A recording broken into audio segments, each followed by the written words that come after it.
Recording in progress. Okay, let's go ahead and get started. And we're going to start with a salute to the flag.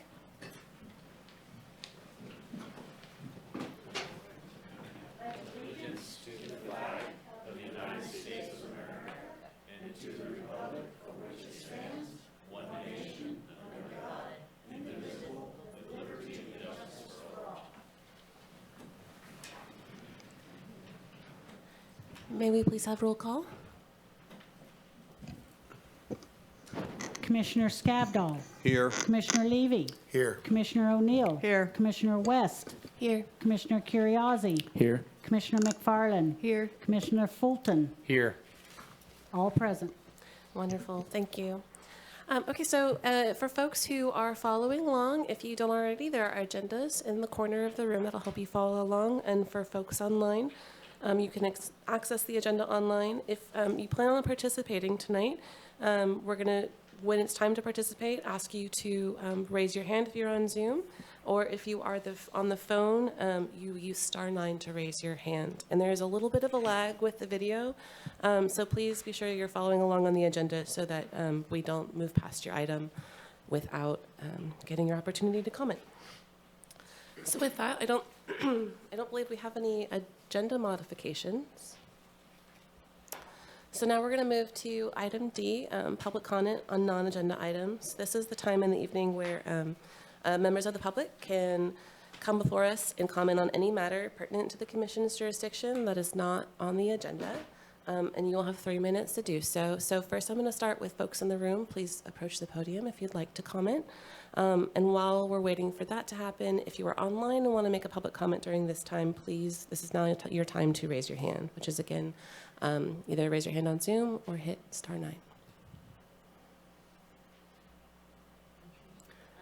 Okay.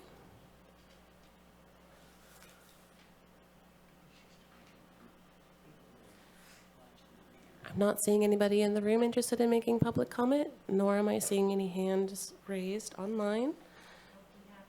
Have a hand. Oh, we do have a hand raised. Okay. Phone number ending in 3053. If you could please make your comment, and it's going to be *6 to unmute yourself. Hello, hello, Thomas Mulder here. I just want to confirm you can hear me. We can hear you. Okay, thank you. Just briefly commenting, there's a large project that has an application in up there in the McKinleyville area. I hear a lot of, you can read a lot of stuff online, all that kind of stuff. I'm neither for nor against the project. The only thing I want to remind commissioners is all that online chatter and all that kind of stuff, when that item does come up, you need to disclose all that if that's stuff you're going to be reading and factoring in. And just be really careful of making up your decision before the item comes before you. It's a project, not a person. So whether you like the company or not, you've got to put that to the wayside. Something I learned while sitting on the commission. So just food for thought, something to be very, very cautious of. It would be very unfortunate for someone to online comment, which we all do, and then discredit yourself from being able to weigh in on that project coming before you eventually. Thank you for the opportunity to speak. Okay. Anybody else who wishes to speak, now's your time. Raise your hand if you're online or approach the podium. Okay, I'm seeing nobody else. So we are going to go ahead and close public comment on non-agenda items. And we will move ahead to the consent agenda.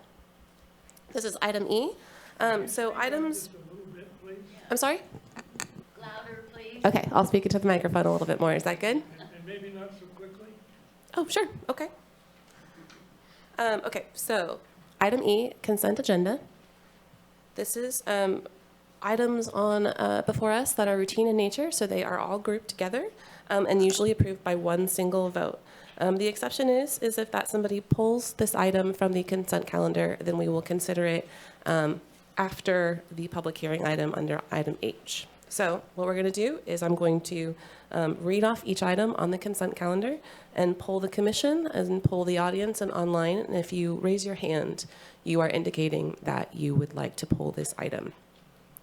And so for those online, you're going to raise your hand, and I'm going to give a little bit of a moment to make sure that the lag catches up. Excuse me one second.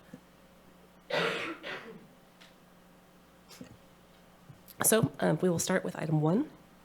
This is a review and approval of the April 16th action summary. Anyone on the commission like to pull this? Anyone in the audience or online, please raise your hand. This is the item 6 action summary. If you would like to have pull this from the consent agenda, please raise your hand. We want to talk about the marijuana grow. I believe that is item 3 coming right up. Thank you.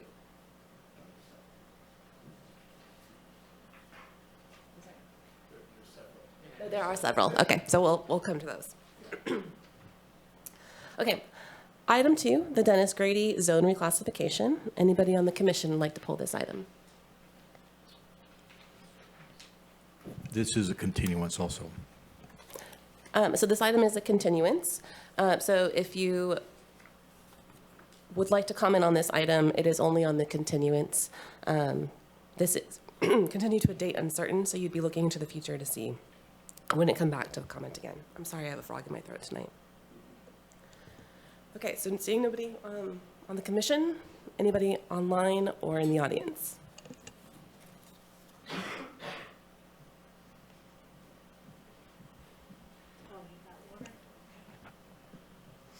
Okay, I'm not seeing anybody raise their hand online, nor am I seeing anybody in the audience.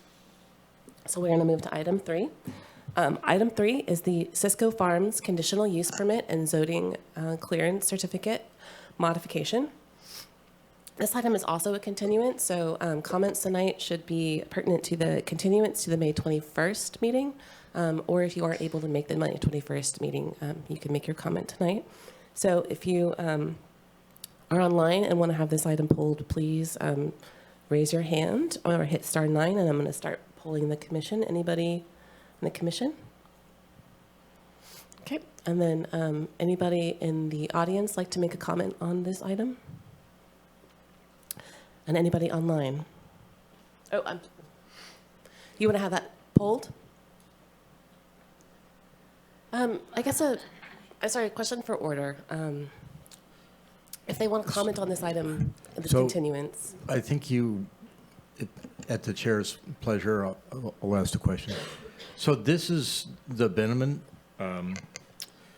Cisco Farms conditional use permit. Right. And it's being continued. It's not being heard tonight. So do you want to talk about the continuance? No, Okay. and we were supposed to know that how? I apologize. If you would like to comment on it, since you drove all the way up, at the chair's pleasure, we will pull it, or the chair will pull it from consent and allow you to comment. Because I know you made a drive to come up tonight. Okay. Do I come up there or sit here? We need to finish this, and then we'll come back to that item. Okay, so what's going to happen is you have pulled this item from consent. So we will finish the consent agenda and take our vote. And then there are several other items scheduled. And if you look on your agenda under item H, that is where this item will be moved to. And we will, at that time, open up public comment for this item.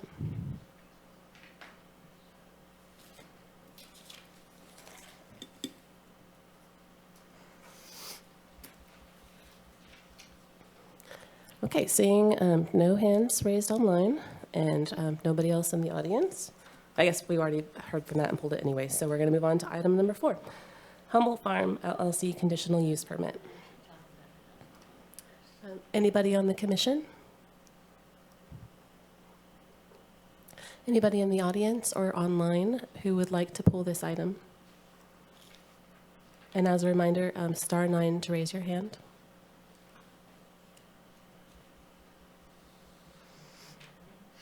Okay, I'm not seeing anybody online and I'm not seeing anybody in the audience, so we will go ahead and move to item 5. This is E5, by the way. The Carlotta Gardens LLC conditional use permit. Would anybody on the commission like to pull this item? I do have what'll probably be a brief question about it, so yes. Okay. Carlotta Gardens. Yes. Yeah. Okay. So the item has been pulled, so I'm not gonna, I also see there's a hand raised online for this item. So for those listening, items 3 and items 5 have been requested to be pulled. So they will move to be heard under item H on the agenda. So we will finish out this piece, go through our workshop and our public hearing, and then come back to H, items pulled from consent. And with that, I would entertain a motion. Make a motion to approve consent calendar items 1, 2, and 4. I'll second. Yeah, Lorna second. All right. Let's do a voice vote for this one. All those in favor, please say aye. Aye. Great. Excuse me, Chair.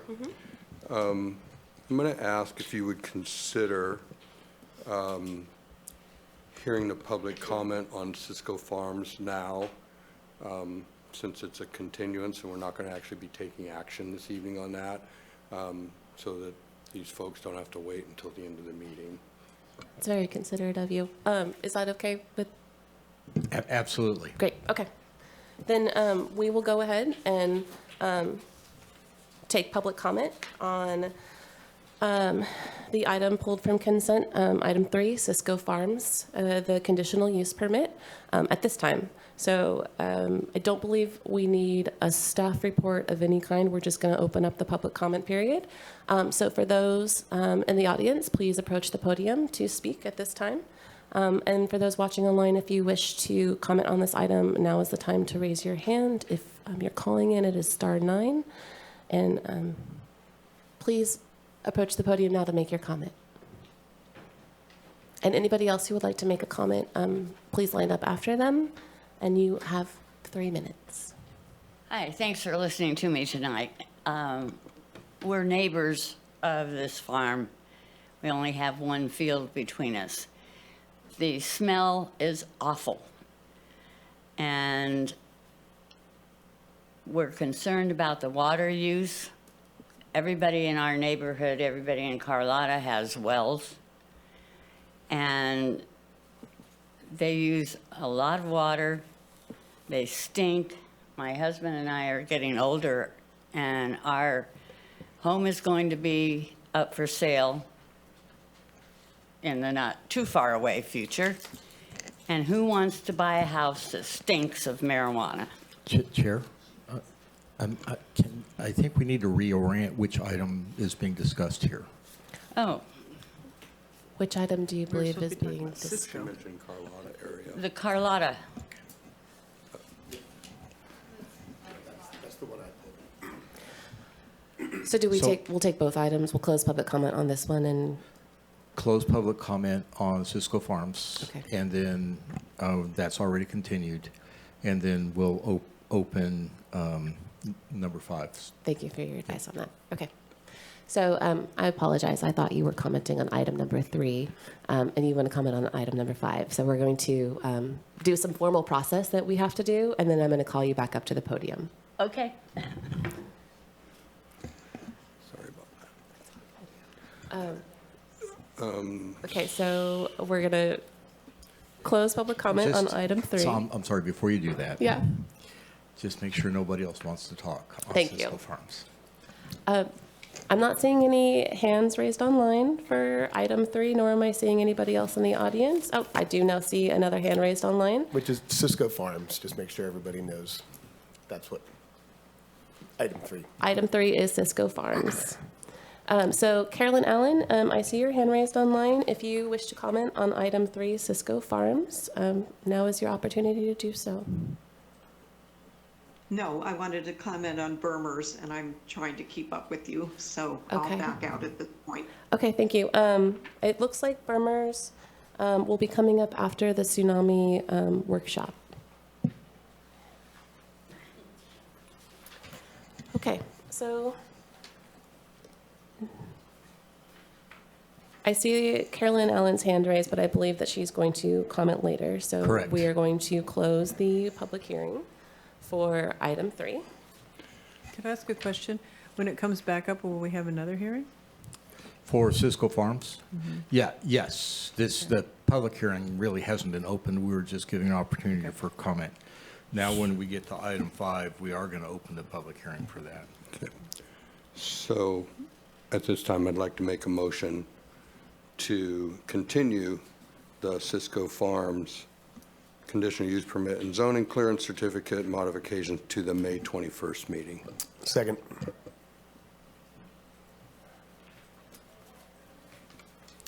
All right, let's go ahead and do a voice vote. All those in favor, please say aye. Aye. Any opposed? All right, item passes. And now we are moving on to item E5, the Carlotta Garden CUP. Would you like a brief overview, or would you just like to ask some questions? For my part, I really just have a very basic question. Sure. So if I may go ahead, please. Yeah, thank you. It's a good staff report. It seems like a well-planned project, and everything was pretty clear to me. But with one point that puzzled me, as I understand it, the increase from the already permitted existing cultivation area is just some 20,000 square feet that's being added to an existing 50,000. And yet it appears that the allocation of water that's being sought is double what it was for the previously permitted project. And so that's a substantially greater, gallon per square foot average. And I just wondered what the reason was for that. It wasn't explicitly explained. And I do understand that they went through the process of running it through the Groundwater Sustainability Agency, which signed off on it as having no harm, no net, effect on the public trust resources. So they've covered their bases. I just was curious to know why such a large increase of water consumption. Our understanding is that they don't necessarily believe they will use that much, but they want to have the allocation permitted in case so that they have the ability to experiment with different cultivation methods. Okay, that's good enough for me. Just wanted to flag the issue. Thank you. Any other questions? Okay, we will go ahead and open up the public comment on this item. So we're going to start with folks who are in the room with us. If you wish to comment on this item online or on the phone, please raise your hand. If you're calling in on the phone, please hit *9 to raise your hand now. And please go ahead. Okay, thank you for listening to me again, I guess. We are neighbors of the grow that's already there. It smells terrible when the wind's blowing our direction, which it usually is. We're only 1 field away from them. It stinks like crazy. Sometimes when they have to open the flaps to air out their grow place, it smells like an actual skunk is in our yard. And of course, we're concerned about the water. Everybody in Carlotta is on a well, including us. And like I said, my husband and I are getting older. Our house is going to be for sale, and who wants to buy a house that smells of marijuana all the time? I'm very much against this. And we voted for it the first time around. But increasing it, no. And if we could take our vote back, we would vote against it now. Thank you. Okay, anybody else in the room like to comment on this item? And as a reminder, if you are watching online or on the phone, please raise your hand now to comment on this item. We are on item E5, Carlotta Gardens LLC.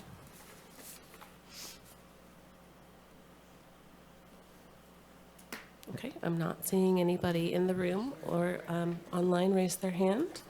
So we're going to take it back to the commission.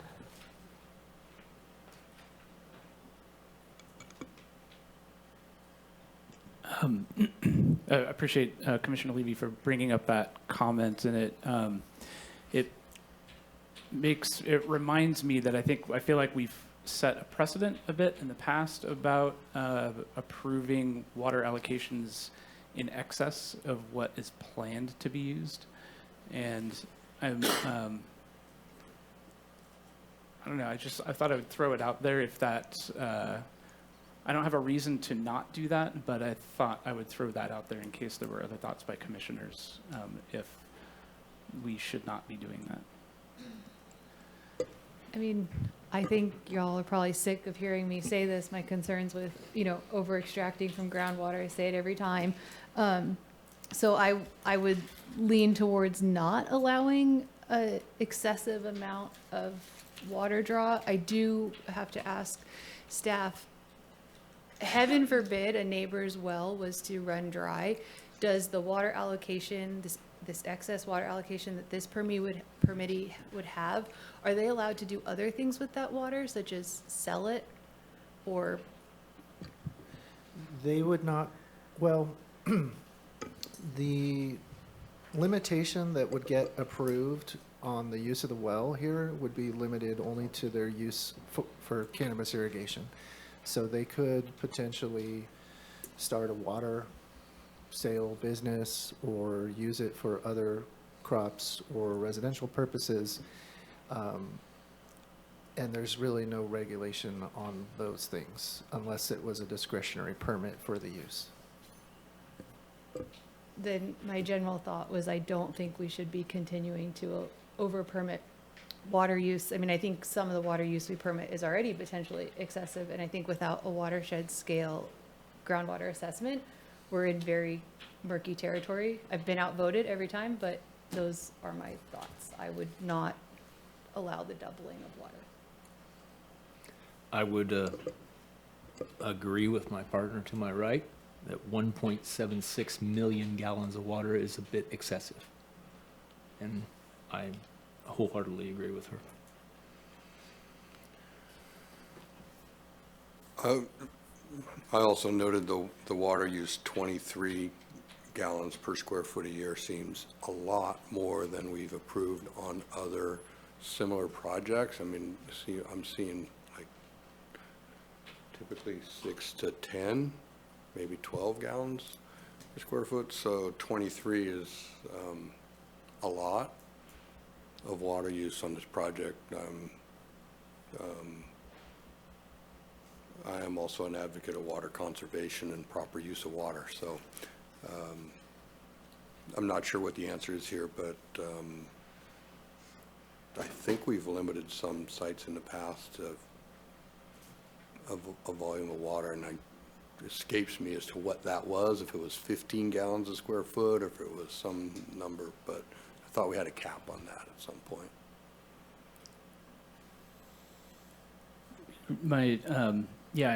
This prompted me to think through that as well. The one project I recall, which I don't remember the name of the project, was 17 gallons per square foot.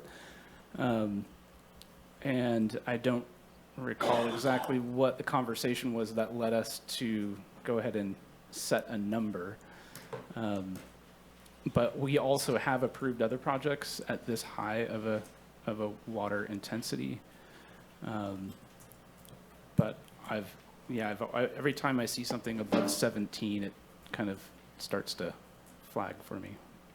I guess I would put it out there to see if the commission supports asking county staff to assist us with coming up with what that water cap is, so that in future permits we're not so arbitrary. Someone gets 17, someone gets 16, based on what they request.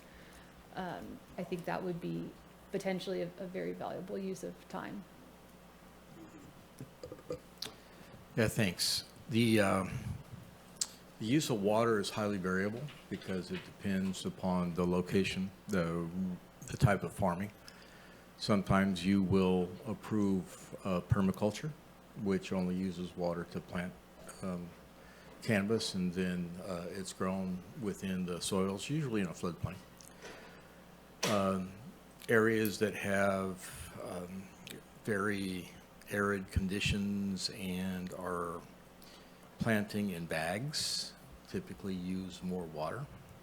Places that are planting in sometimes greenhouses actually use less water because it maintains the humidity inside the greenhouse itself.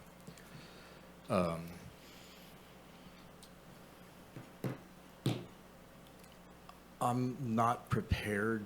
I don't think at this point tonight we're looking to see what the average water per gallon in the original permit was for, just for reference. But I mean, the average is usually, or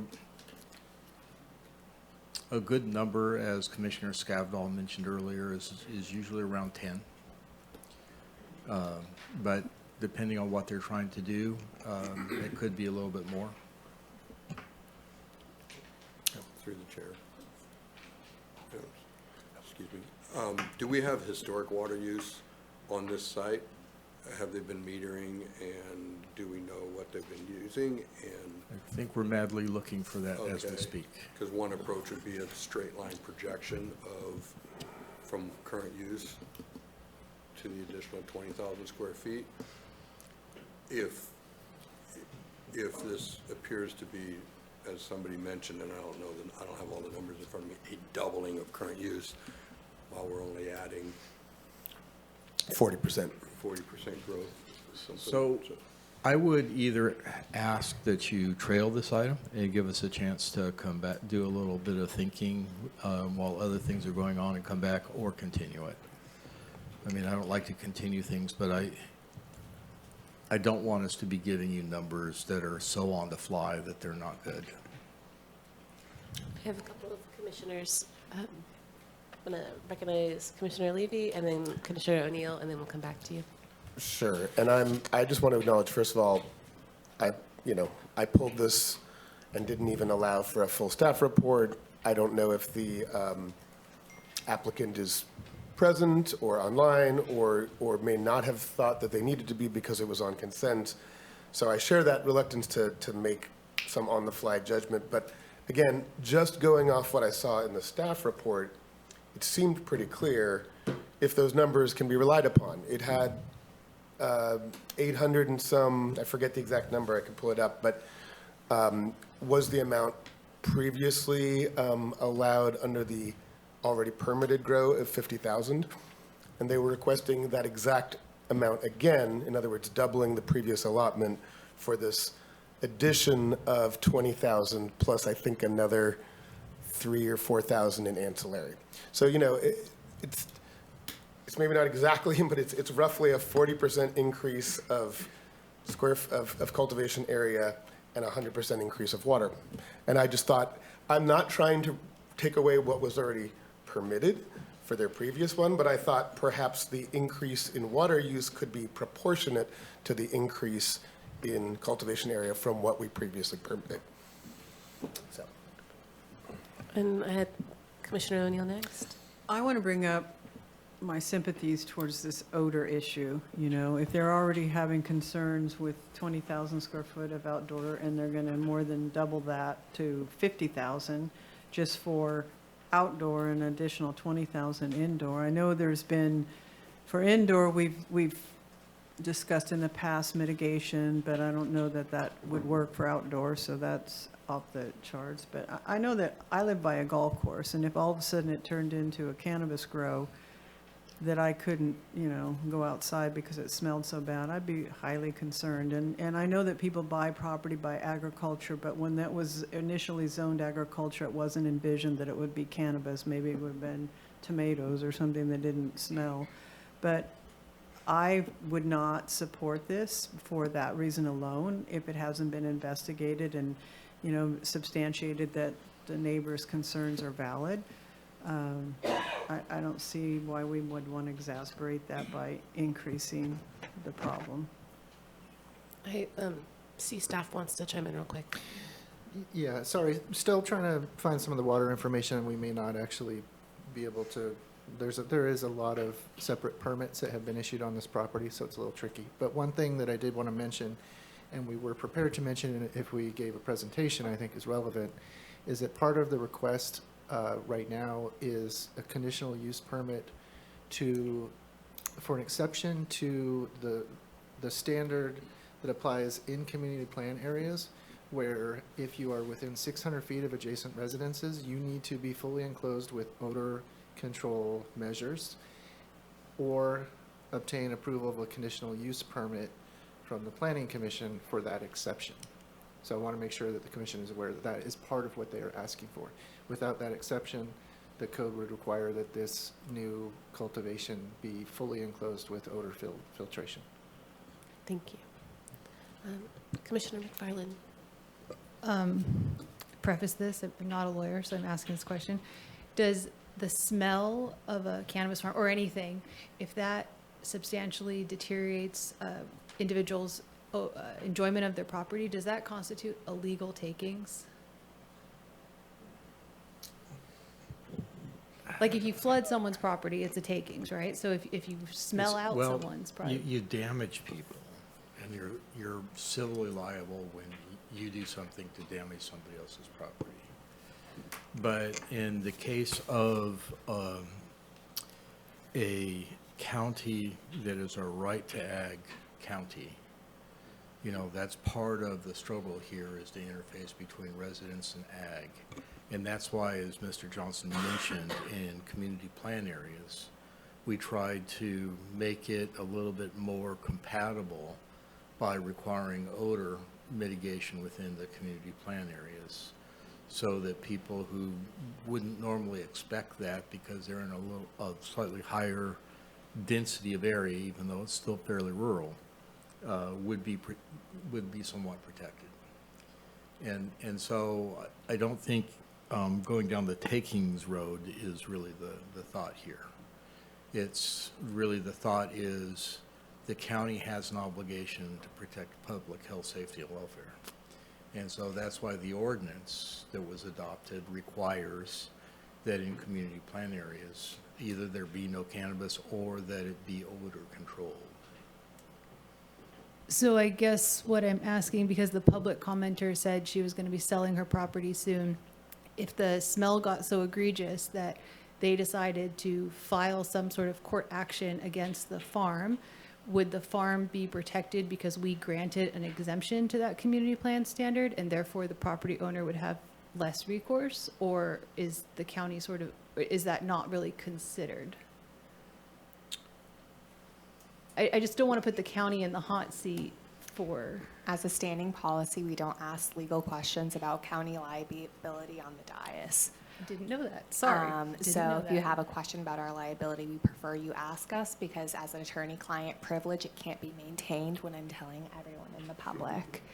As to what her recourse is, those are civil matters that she would need to investigate with her own attorney, because we also have an obligation to not provide legal advice to the public as to civil matters that don't involve us in the lawsuit. As John mentioned, takings properties and takings claim are very peculiar in that they need to be deprived of all economic use of their property, not just have some diminution. So it would not impact us, and the CEQA document that already covers smell already has some of those factors mitigated into it. The exception does need to be placed on public health, safety, and welfare, and findings can be made that if this smell is too substantial, and then that's backed by evidence, you guys can make those sort of findings. Okay. Like I said, I'm not a lawyer, but I did learn not to ask those questions anymore on the diocese. My other comment, Director Ford, was going to be whether you want a trailing or a continuation. I think I would support either, but I'd like to hear what you and staff would like. I think at this point, a continuance would be most appropriate. Okay, we could entertain a motion, or if there's anybody else who wants to comment on this before we take a motion. Please. Can I guess to staff clarify, we're continuing in the hopes of receiving both additional information about water usage or justification of the water usage, as well as additional information about whether the public comment on odor is substantiated. Is that right? Well, I think that if you have open cannabis cultivation, I mean, we'll look to see if there could be other sources. We have found in another area that there was one farm that actually had odor control. But the community was continually complaining about it. It was actually from another farm. So, but in this case, I don't believe there's odor control here. So it's highly likely this is the source. And so the commission would be expanding that. And so the code would require that that have odor mitigation associated with any additional. The request is that you grant an exception to that requirement. And I think that the very strong consideration here, and this is something we'll be thinking about, is we now have a resident who is complaining that that impact is too much.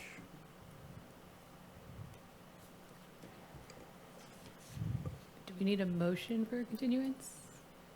Okay, in that case, I make a motion to continue item E5 to a date uncertain. I think we can go to 521. To continue item E5 to May 21st. Yep. I'll second. Okay. Who seconded? We have a motion and a second. Let's take a voice vote on this one. All those in favor, please say aye. Aye. Aye. Anybody opposed? I'm opposed. You're opposed? Okay, we have one opposed. So the motion passes. And I know we have some folks who've been listening in the audience. So for clarification, we did not make a decision on this item tonight. We requested some things from staff, and they will be bringing this item back to our May 21st, 2026 meeting. Okay, thank you very much.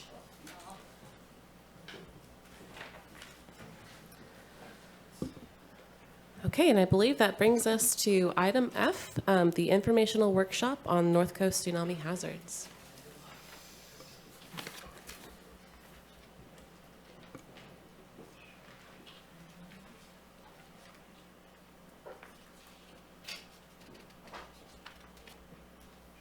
Check, check. All right. My name is Jay Patton. I'm with the California Geological Survey, which is I'm in the tsunami unit. And Ryan Aylward with NOAA National Weather Service was going to be here today and couldn't make it, so I'll be presenting everything. Oh, and great, you can see it. No, don't surf a tsunami. So I'm going to do a little presentation, an overview of tsunami, what causes tsunami, and then I'm going to do a deep dive into probabilistic tsunami hazard assessment. And there'll be technical stuff here, but I'm going to try and make it easy to understand. And I can make my presentation available for people if they want it, so they can look at it again. And people are always welcome to contact me. And I'm sorry my email's not on the slide, but I'll make sure that you have my contact information. Okay.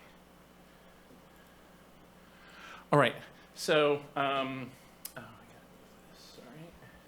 about 85% of tsunami are caused by large earthquakes below the seafloor, and the rest can be caused by landslides, volcanic eruptions, bullet impacts like asteroids, and meteorological phenomenon. And here's a map showing Earth's principal tectonic plates, which move around. And at their boundaries, we can see those red arrows, and that shows their relative motion. And California is in that white box. Well, there are three types of plate boundaries. There are divergent plate boundaries in the upper left, where plates move away from each other. Convergent plate boundaries in the middle, where plates move towards each other. And transform plate boundaries, like the San Andreas Fault, where plates move side by side. I can't get rid of this. There we go. We'll soon look at how we developed our PTHA, but first, a brief review of the tsunamigenic, so genesis of tsunamigenic process associated with subduction zones, which are convergent plate boundaries. There are other faults in California that are capable of generating tsunami, but the Cascadia subduction zone has the potential for generating the largest tsunami waves. In the lower right animation, we can see how the earthquake motion can generate tsunami waves. On the left is a map showing where the oceanic plates subduct beneath the continental plate. I've labeled Humboldt Bay in orange there in the lower part of the Northern California there. And if we look in the upper right, there is a cross-section A to A prime that shows the deformation of the Earth between and during earthquakes. But the animation is the key.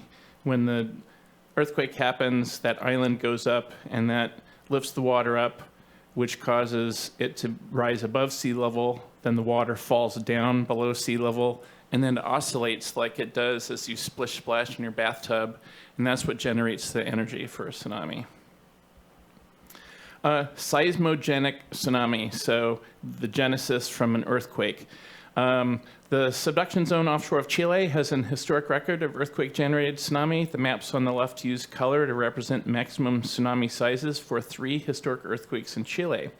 The largest magnitude earthquake ever recorded, a 9.5 earthquake in 1960, generated a trans-Pacific tsunami, a tsunami that went across the Pacific that impacted much of the west coast of the U.S.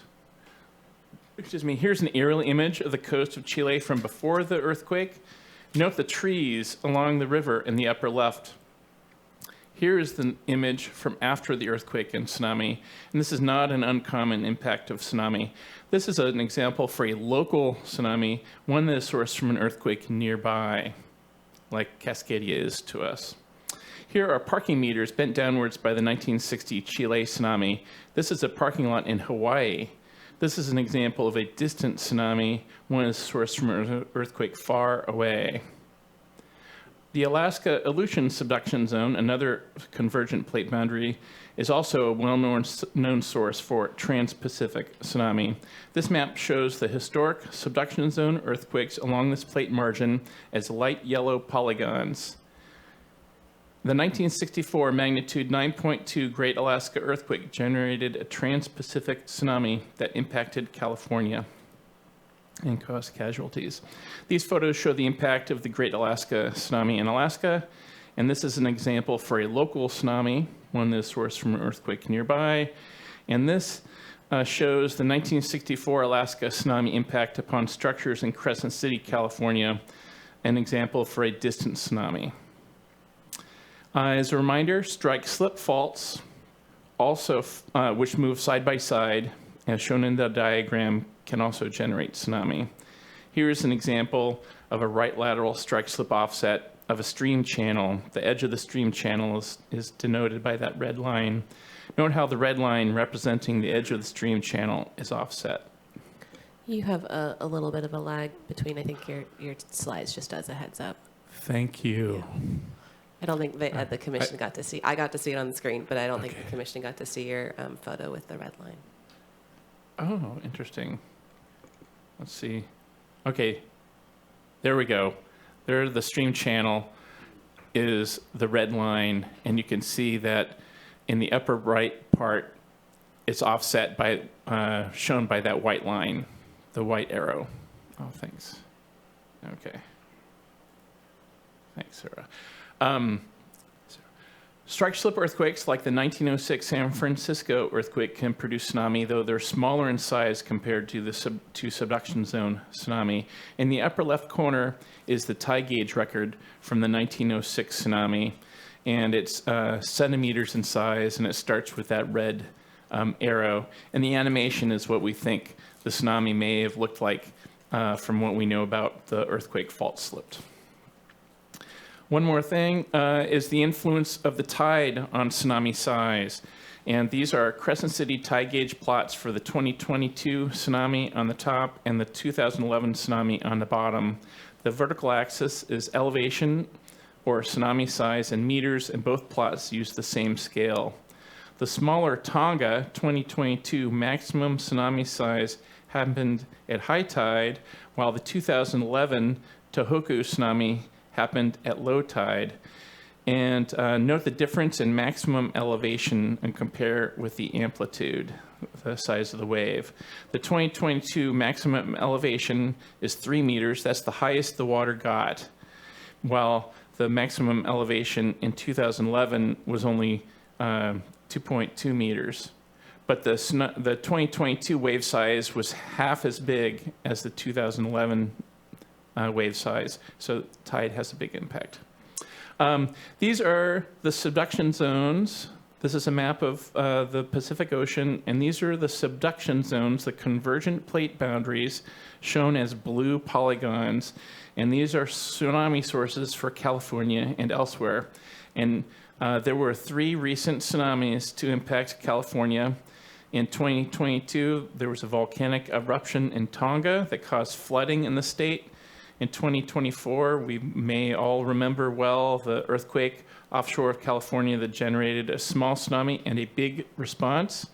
And in 2025, there was the magnitude 8.8 earthquake offshore of Kamchatka, generated a tsunami causing damage in the state, especially in Crescent City. So tsunami evacuation is mitigation. So I'll mention later how there are 3 ways of mitigating tsunami hazards, and I encourage everyone to speak with Kristen Kenyon, who's working for the city of Eureka, and she has come up with some really great strategies and that might inform you all. This is a magnet we created at the Redwood Coast Tsunami Work Group, and they're available at different languages. First comes the earthquake. If this is a local tsunami, drop cover and hold on. Then as soon as it's safe to walk, go to high ground, and finally stay there until there's an all clear. This may be up to 24 to 48 hours. And we're going over this tsunami hazard stuff because it's one way that you can mitigate a hazard. It's unlike earthquakes that just happen like in your house, and you got to drop cover and hold underneath the table. With a tsunami, there's time to evacuate, so you can actually mitigate the hazard by evacuating. Know your zone. There are signs and maps. This is the tsunami hazard area map for Oric, and we can see as we're driving around signs that tell us when we're entering or leaving the tsunami hazard zone. And in some places, the National Weather Service has put up these multi-hazard signs along the coast. So how do we educate the public about tsunami hazards in advance?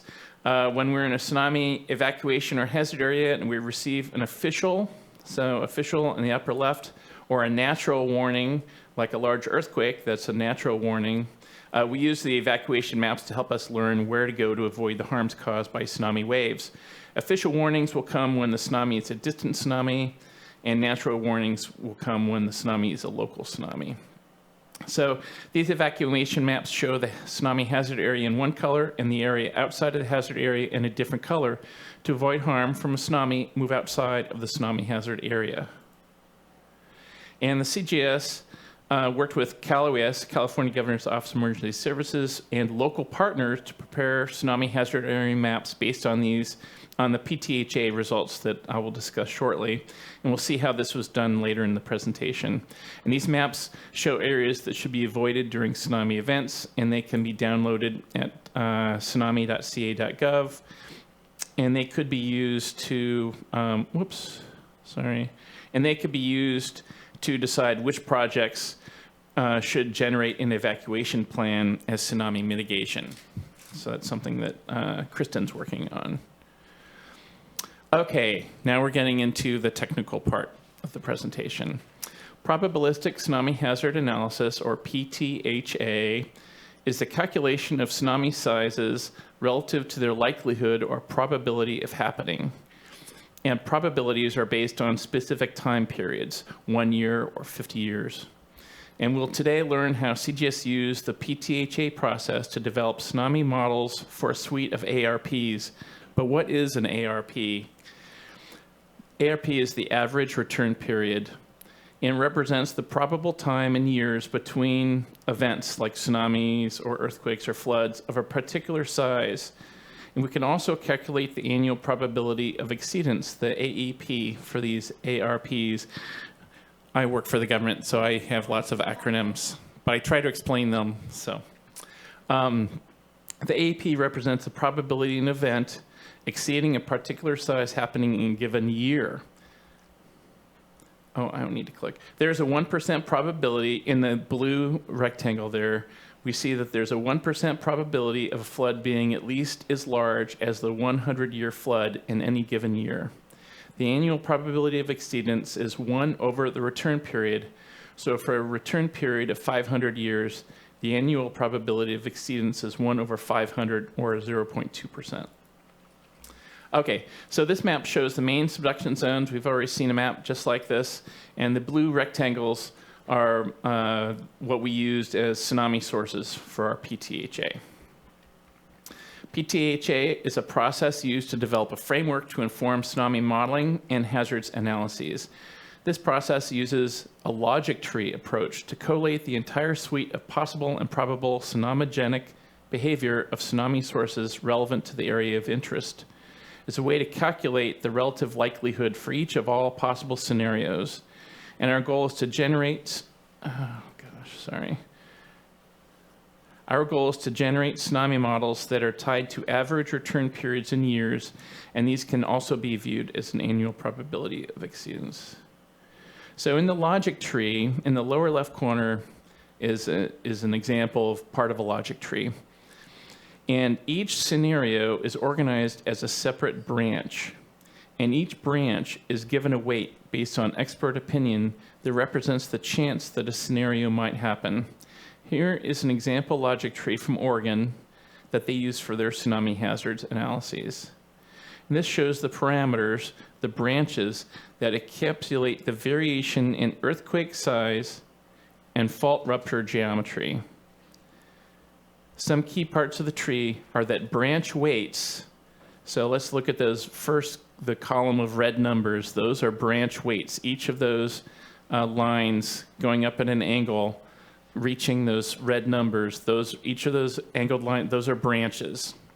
And the numbers are the weights, the probability of each of those different scenarios. And that first column is earthquake size. So if we add up, and we have to add up those, all of those weights have to add up to 1. So 0.025 plus 0.025 plus 0.16 plus 0.53 plus 2.26, that's equal 1, or 100% of the earthquake's sizes are represented by those branches. And then the other thing that we also do, and then the next two columns next over to the right is rupture geometry. So that's the next branch. And we can see that there are 3 types of rupture geometry, and they each have a weight.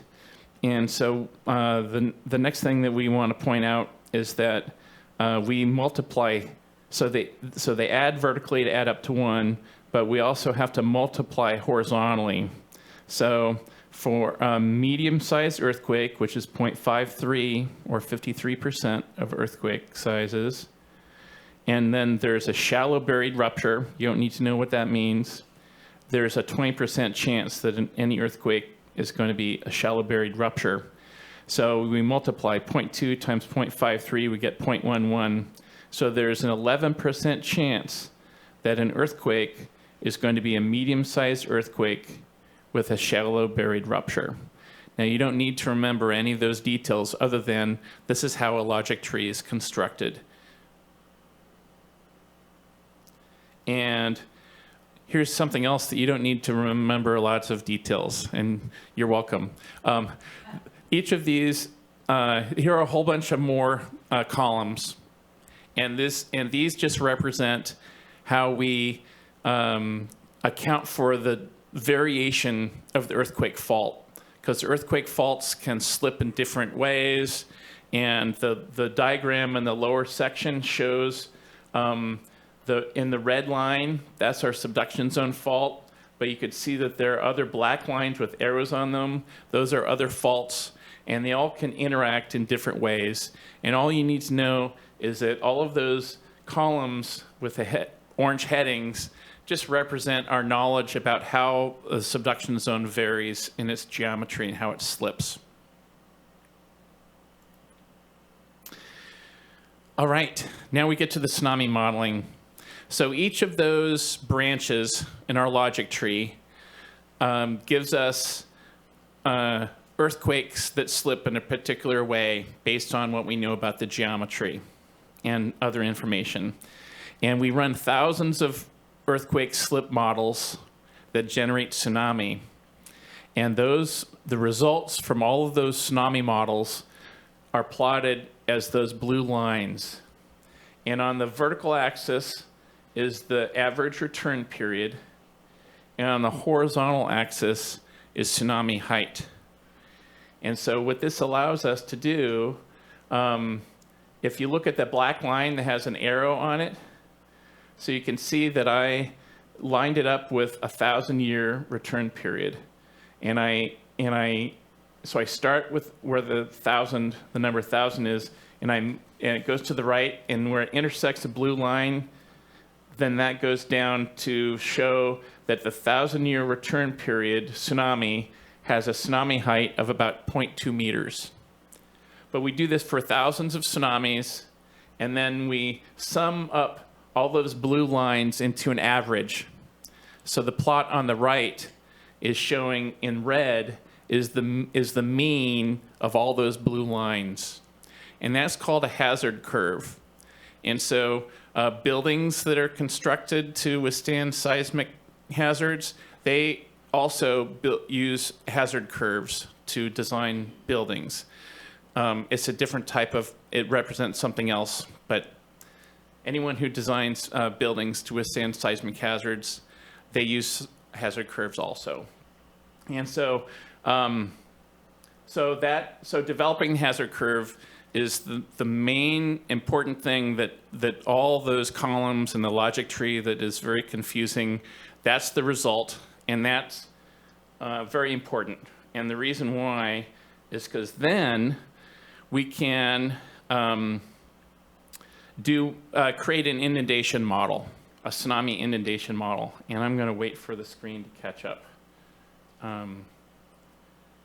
Give me some mustard or mayonnaise. Let's catch up here. So for some reason, it's not catching up. So what you're going to see is a map of the Pacific again. And once it catches up, maybe if I go back, I don't want to make it slower. But maybe I'll click. I don't know why it's stuck.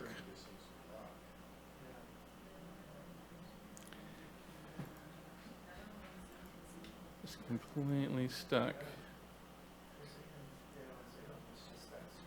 Oh, okay. You can see it on your. Oh, okay. Well, I'll describe it. There it is. Yay! All right. So what I've done here is I've taken our hazard curve, which is for a specific location, and what I've done. Oh. Okay. And so what you would see, is there are some lighter blue polygons in Alaska, in Kamchatka, in Russia, and then in the Marianas Trench. And I've just shown this. This is just a sketch. This isn't real. And so but basically what we do is we take tsunami models from everywhere. I'm just showing 3 hypothetical places. And we run those tsunami models, and what we try to do is we try to match the hazard curve. And so the Alaska tsunami creates a tsunami larger than what we expect for a 1,000-year tsunami. The Kamchatka one, and so you can see how the Alaska one plots to the right of that black arrow. The Kamchatka one creates a tsunami smaller than we want, and that plots to the left of that black arrow. And the Mariana Trench is the one that creates a tsunami that fits the hazard curve. And so that's the source that we would use for our inundation modeling. All right, so now you are all experts in PTHA, and I'd be happy to come back and present this again sometime if you want to see it again. Okay, I'm not going to read this. I'm just going to skip to the maps. That was great, but it's okay. There we go. Okay, I'm going to now present how we made the evacuation maps, the tsunami hazard area maps, from the PTHA data, just so that you have an understanding about how we made these maps. And so at first we start with the PTHA data. So this is the flow depth, and this is an example in Crescent City, but it's the same method I used in Humboldt County. And so first we start with the flow depth And this is the 1,000-year tsunami model, or the 975. And then what we do is we go to the next higher 1-meter elevation contour, and that's our conservative inundation line. And then we go to the next 1-meter elevation contour, and that's our evacuation line. And then we met with the cities and counties and local interested parties to get their feedback, because the state lacks any authority to create an evacuation map. It's a local thing. All evacuation is a local thing. And so what happened was in Crescent City, they've been training people to go to 9th Street to evacuate. So what we did was we moved the evacuation line down to 9th Street.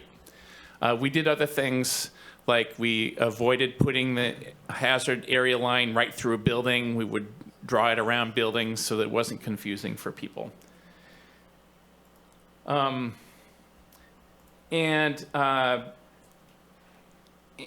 statewide, except for a few locations, we use the 975 or the 1,000-year tsunami model for the THA, except for the North Spit and the South Spit, because, and Troy Nicolini from the National Weather Service, he came up with this idea.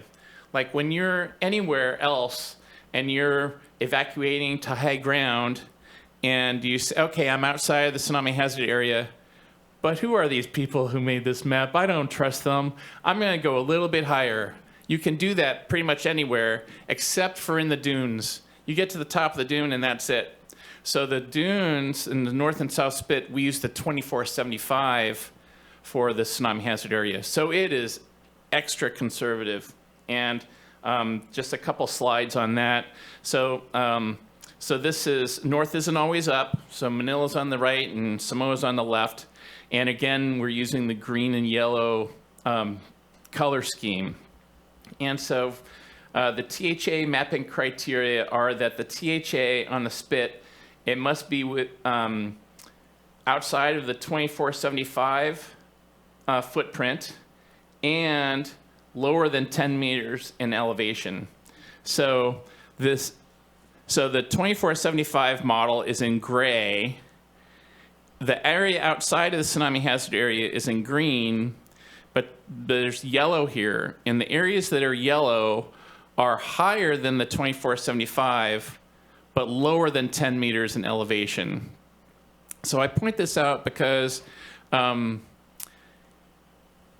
for engineering mitigation for tsunami, you may not want to use the tsunami hazard area for engineering mitigation because it includes a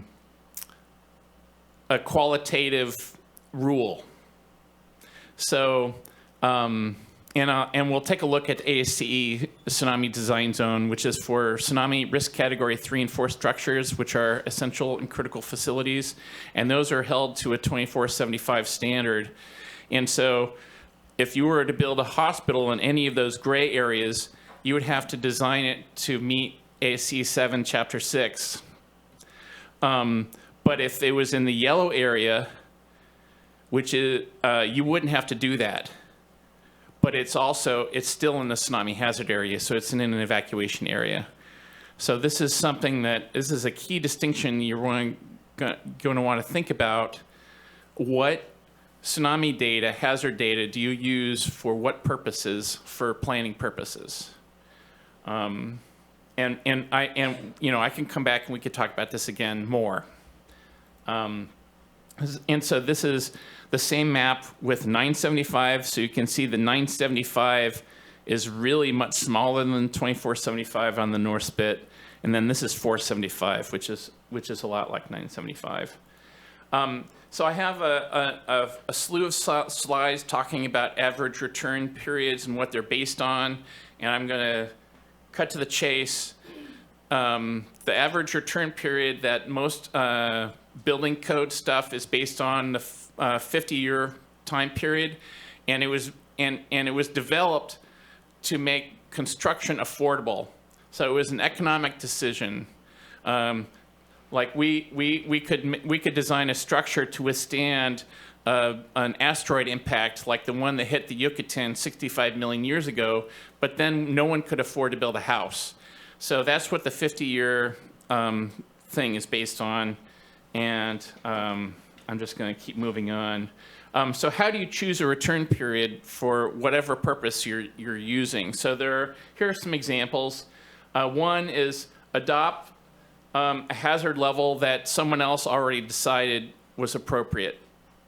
So, for example, the FEMA firm maps, flood insurance rate maps, they use the 100-year return period. So if you're going to adopt an analogy hazard level, you're going to want to think about why they chose their return period. Why did they choose a 100-year floodplain? The ACs, I mentioned, tsunami risk category 3 and 4 are those critical and essential facilities. They use the 2475. So they are really important that they're safe. So we hold them to a much higher return period. It's less frequent, but it's more hazardous. So that's one thing, is you could adopt other hazard levels or use them to sort of like calibrate what your mind is about what hazard level you want to use. And I'm not here to tell you, I'm not going to suggest you use any hazard level for any purpose, because that's up to you. Another thing you could do is use your imagination to choose a hazard level. Adopt the worst case hazard level. If I told you we had a 10,000-year tsunami model, you would say, oh, well, we want to use that one. But we already know things are economic and we have to be affordable. Another thing you could do is you could hire an engineer to perform risk analysis. And I'm not going to go into that, but there are other ways of choosing return periods. But each lead agency, tribe, city, state, or territory needs to make their own decisions about that. And I only have a few more slides. And this in the next slide are just some examples of some ARP used for various purposes. And so the upper 6 rows are from ASC 716, which was adopted to the California Building Code. And so I think that's what Humboldt County runs on, is ASC 716. There's already been ASC 722 that came out, and 728 is coming out next year. And so ASC 716 for new buildings, these are the different return periods for those different hazards. So just like FEMA uses the 100-year for the flood, ASC 7 uses 100-year for the flood, 100-year for the rain. And then FEMA at the bottom, you see the 100 years for the floodplain.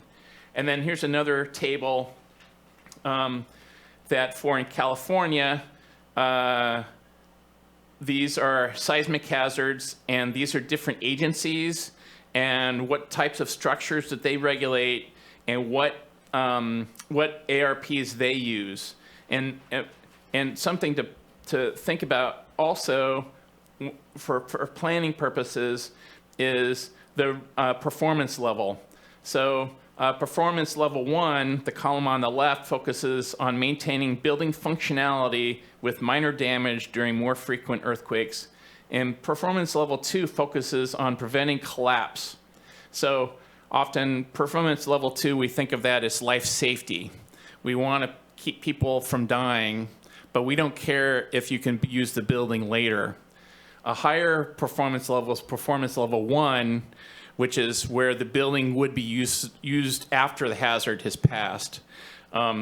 Most places use performance level 2, but over time we're going to probably see the world, the nation and the state moving to performance level 1.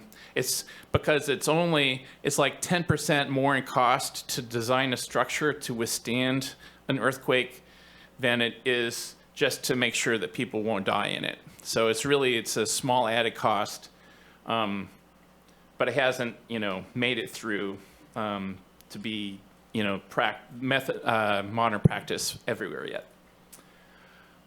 Okay, seriously, just a few more slides. I just want to show you the existing tsunami hazard data that we have, that CGS has available that anyone can download. And so the three main types of data we have are the tsunami hazard area. That's the green and yellow maps. And those are useful for evacuation planning. The ASC tsunami design zone, that's based on 2475, as I mentioned, risk category 3 and 4 structures. And then we have the whole suite of PTHA data with return periods from 72 to 3,000 years. So there's a whole suite of return periods that you could consider. And then it's just some maps. So this is the tsunami hazard area map for king salmon. And so we can see that PG&E, much of PG&E's property is outside of that. So that's why that's a really good evacuation area that PG&E maintains. They keep that safe for the public to evacuate to. So when we have evacuation drills and king salmon, everyone can safely evacuate to the high ground. So that's a great public service. I don't work for PG&E, but they're providing great public service. This is the ASC tsunami design zone from 716. This is in the California Building Code today, but you could use 722 if you choose, and this is 722. So it's a little bit different. It's more, finally, the resolution is finer. And then finally, the last slide, these are all the PTHA data from 72 to 3,000 year return period, from lighter blue to darker blue to purple, showing how the longer return periods have greater inundation. And with that, I'd like to entertain any questions you have. Thank you. So Yes. if there was a large Cascadia earthquake that occurred that would create a tsunami similar to like the one in 1700, how much time, we talk about, we approve permits and then we say, yeah, but they're going to come up with a plan after the fact.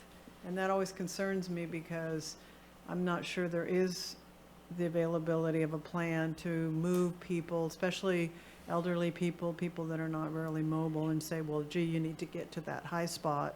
And maybe that high spot's going to be high enough if it's a mid-range and not the one that, the higher on your chart. How much time do you think an individual would have on foot, because they're not going to want to be in a car trying to outrun a tsunami, Smart. to get to high ground?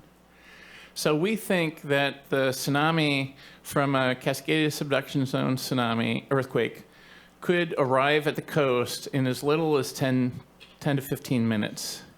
So in 1964, people who were reporters would go around the country with their tape recorders, and there was a reporter who was in Alaska at the time, and they had their tape recorder below the bed, and then the earthquake hit, and they started recording it, and he's like, "Oh golly gee," what people would say in 1964, and the shaking, and this recording's online, and the shaking lasted about 7 or 8 minutes.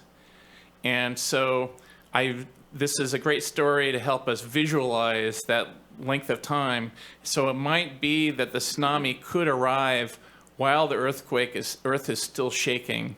So that's why we encourage people to first drop cover and hold on, but then try to evacuate as soon as you feel safe that you can walk. So getting back to your important question about people with access and functional needs, that is probably one of our biggest challenges with tsunami evacuation, is helping our neighbors and family members who have those access and functional needs. And so by having regular tsunami drills, it gives the opportunity for neighbors in a community to identify who might need help. And you're going to help someone if you know that they need help. But I'm not going to say that that's not a problem, because that is probably our biggest challenge, I think, in evacuating for a tsunami, or is helping people with access and functional needs. I had the opportunity to hear a presentation from a delegation from Japan after the last big earthquake. They came to Klamath, and met with the Yurok Tribal Council, and they said everything that they planned for went out the door. And they are very well prepared for tsunamis, probably more than anybody in the world. Yep. Nothing that they planned for, the seawalls, if they were up on top of a concrete parking garage that was 4 or 5 stories high, they lived. But other people who were trying to help people and were on lower ground could not outrun the tsunami. Yeah, and that is an important story. And that the result of the 2011 Great East Japan tsunami is what led us to choose the 1,000-year tsunami as our tsunami hazard area.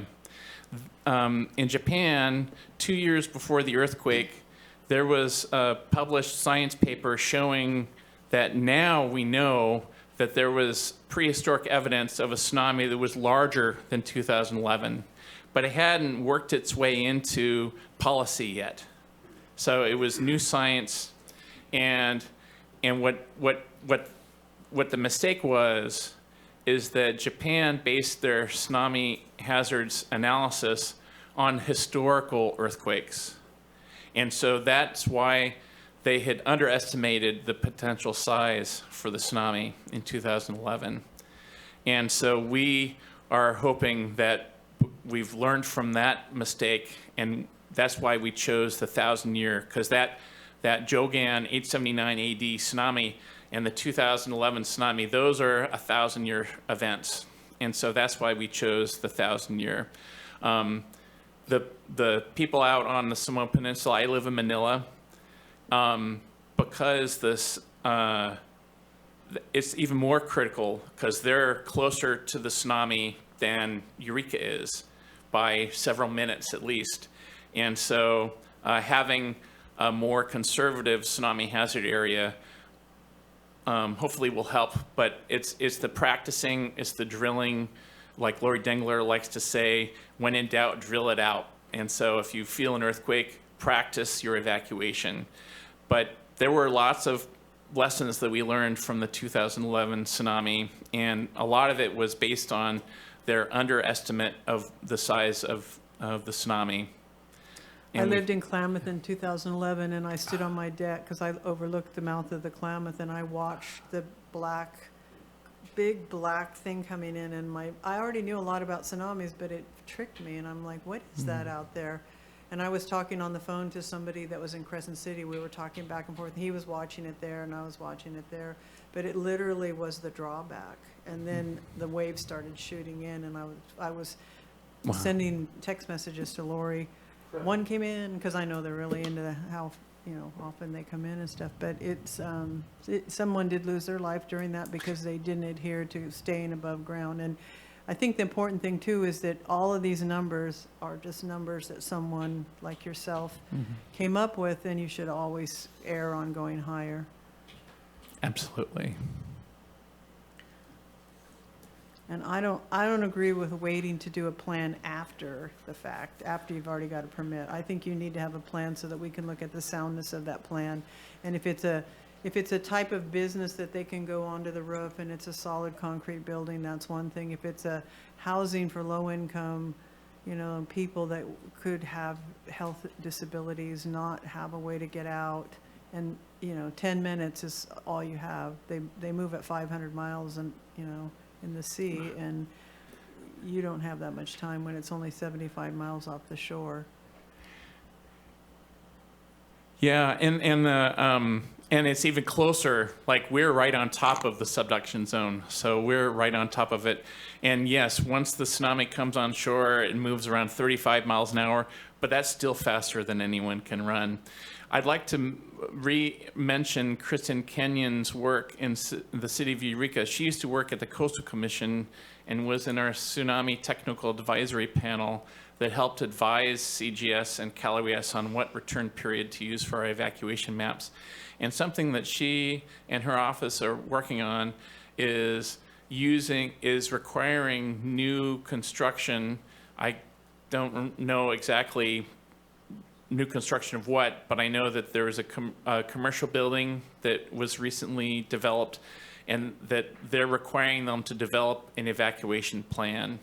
And we were, a few years ago, we were trying to create a regulatory zone for risk category 2 structures, which are hotels, subdivisions, multifamily housing that would have brought in engineering mitigation, but at a lower return period as for risk category 3 and 4 structures, and then also evacuation as mitigation. And one of the important things that we were considering is how do you enforce the evacuation plans? And so we looked at the fire, there are inspections where the fire department comes and inspects. So there could be ways of attaching these requirements to like a disclosure, your hazard disclosure when you sell property, and then have annual inspections like with the fire department to see that you have a map. So we have, if that's something that you're interested in, we have guidance that we've developed about what an evacuation plan might look like and that kind of thing. So. I have a process question for staff. My understanding is, as this is an informational workshop, we don't do any sort of public comment, correct? You can take public comment on this. Okay, we can't take public comment on this one. Okay, great. I'm glad I clarified. So I think we'll finish out, I think, commission questions, and then we'll move to public comment. I just have a really quick question. I think I just missed it in your presentation, but when you were modeling Manila, I know you're using the 2475 year, and that showed the inundation, and same with King Salmon, except for a few spots. But does the 1,000-year event also surpass such that we'd see the tsunami over the land as opposed to through the mouth of the harbor? So, so the 975 is really much, much smaller. There's very little flooding in Manila from the 975 tsunami.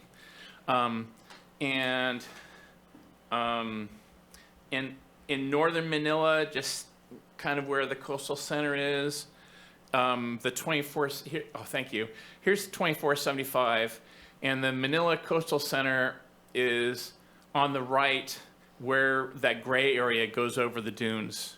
So 2475, it looks like that the 2475 tsunami could overtop the dunes in the northern part, on the right part of the map.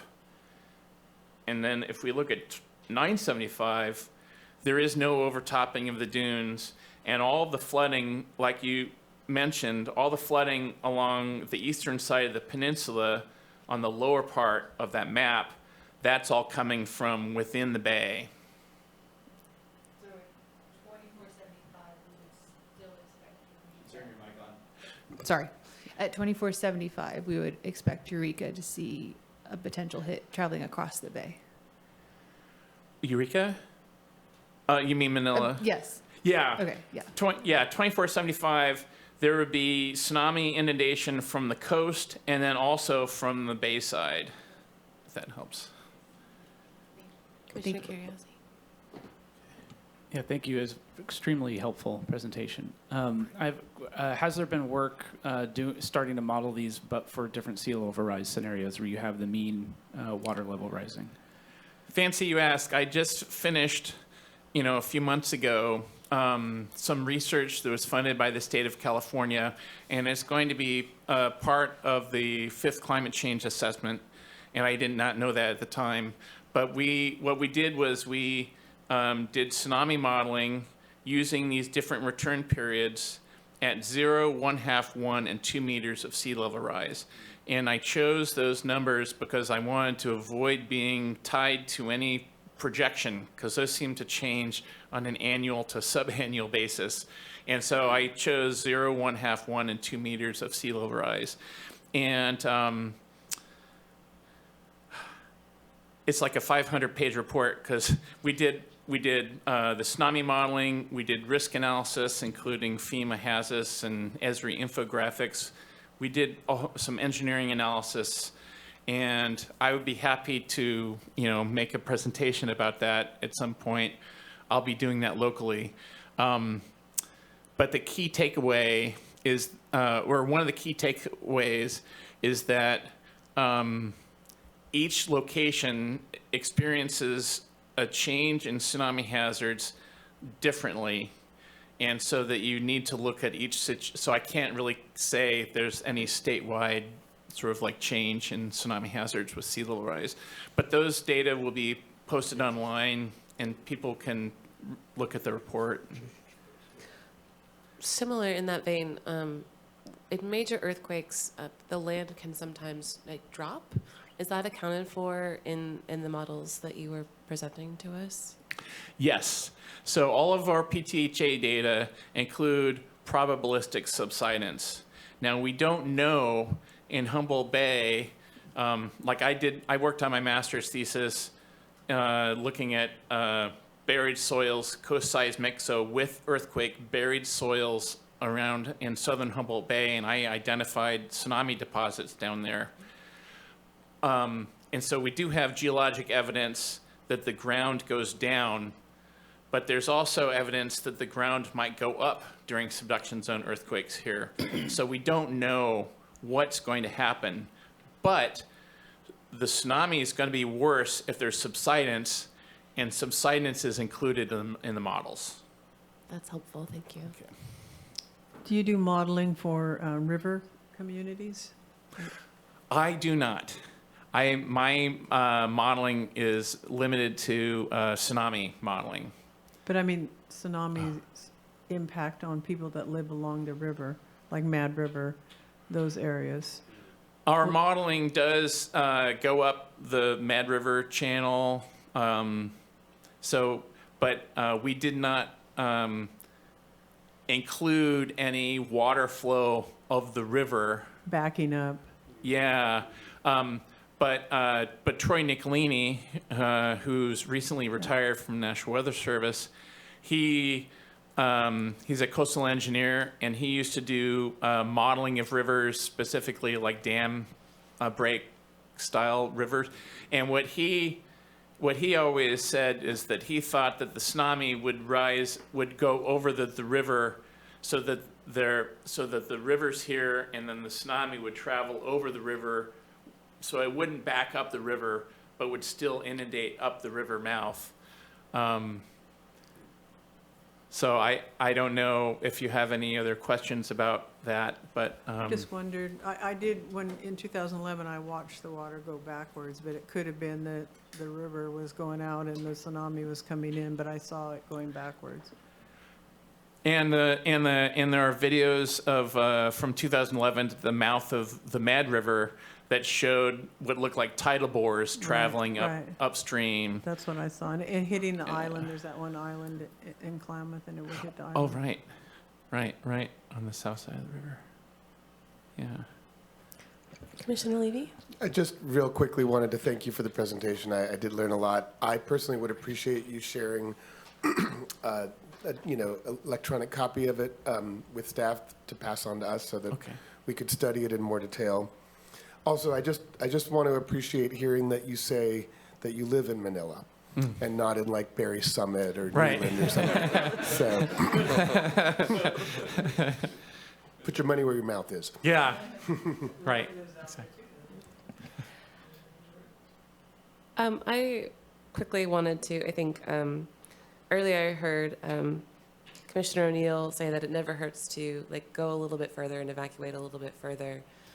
But from my understanding, when I watched the 2024 tsunami warning, I was in Old Town, and it was not a near source earthquake tsunami warning, and people over evacuated and ended up in traffic and very confused. And there's a lot that I think our local jurisdictions can do on messaging and the tsunami warning system that's beyond the scope of this conversation.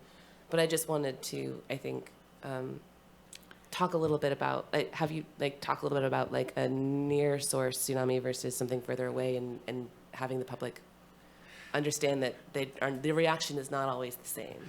We learned a lot from the December 5th Mendocino Fault magnitude 7 earthquake generated tsunami, and it was challenging for several reasons.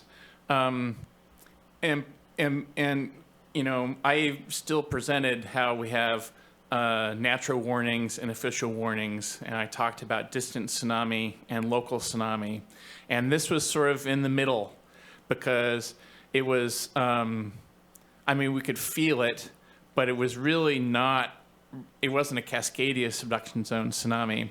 And so we all got WIA, wireless emergency alert notifications on our cell phones, and those are sent out, triggered by the National Tsunami Warning Center, who is our source of authoritative information for tsunami.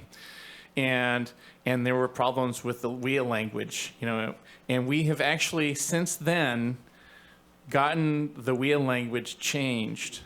So the next time there's a tsunami WIA, it won't say you are in danger, because it depends on where you are, whether you're in danger or not. And so now I don't have the language at the top of my head, but it's changed. And so that's really refreshing, positive change, and it went really fast. So it was like lightning speed for government work. But there were, like the school, Peninsula School, not the Peninsula, the school in Manila, they do a monthly drill, and they evacuated to the high dunes by foot. And I'm glad that Commissioner O'Neill said, I'm just trying to refer to everyone correctly, about driving. And that was one of the biggest mistakes that people did, is that they got in their cars to evacuate from the Samoa Peninsula. And there was traffic on the bridges, like going over Humboldt Bay, anyone who evacuated by foot, they did the right thing. And anyone who got in their car are now learning that they next time will do the right thing. And so I think that event, we were really lucky that nothing happened, that there could have been a submarine landslide. It was a strike slip fault earthquake. It could have generated, and it did generate some water level fluctuations, and we're not sure if it's a tsunami or a seiche. And it looked like that the water level in Arcata Bay fluctuated between 1 and 2 meters, but the tide gauge only shows decimeters of change, fluctuating water levels, and that's still sort of a mystery to us. But the impact was really minor, and so it was really good practice and learning moment for everyone. But there could have been a submarine landslide triggered by that. That probably would have been impacting the Petrolia area, the mouth of Mattole, and it probably wouldn't have impacted us up here. But that was, you know, the seeing how people made mistakes about driving, and they really need to evacuate by foot. For a distant tsunami, like if it was coming from Alaska, there's enough time to evacuate in your car away from off the Samoa Peninsula. But if there's a local tsunami, there isn't time. There just isn't time. And so I think that was our biggest lesson from that event is, you know, if you feel it, you really should not get in your car to evacuate.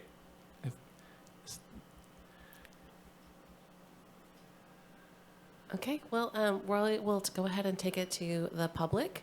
We'll start within the room, and then we'll move to online. If you're online or calling, please raise your hand now. On Zoom, just raise your hand with the button, and then on the phone, please hit *9, and we will start within the room. Is anybody in the room interested in commenting to the commission? Well, I'm Blaine Burmers. I'm the one that's doing the development, me and my family. We bought this piece of property about 1.5 years ago. I'm sorry. I'm going to stop you right there because I believe you're commenting on an item that we are going to take up next. Oh, okay. And sorry. No problem. Yeah. Thank you for coming, and we'll open a comment for that soon. Okay, I see nobody else in the audience who is interested in commenting on this item for the tsunami workshop. Is anybody online? This is your last chance to raise your hand. I don't see anyone currently raising their hand. Okay, we're going to move it back to the commission. This is a really important topic, and thank you for taking the time to come and explain to us. Any pleasure. last words or questions before we? Okay. Well, thank you so much. Yeah. Thanks for having me. Good to see everyone.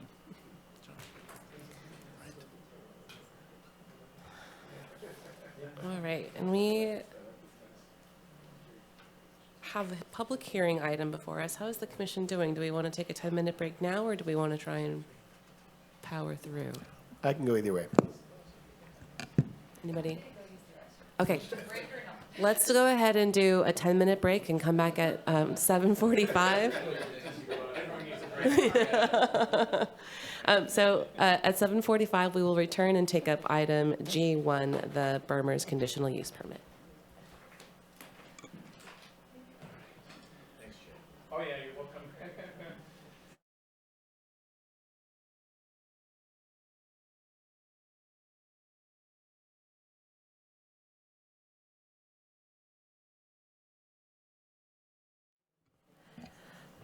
Okay, we are back from our break.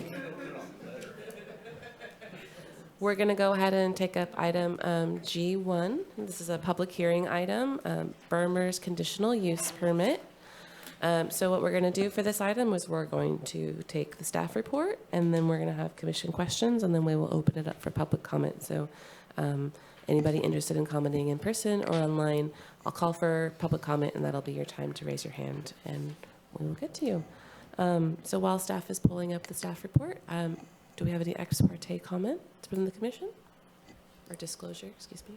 I do.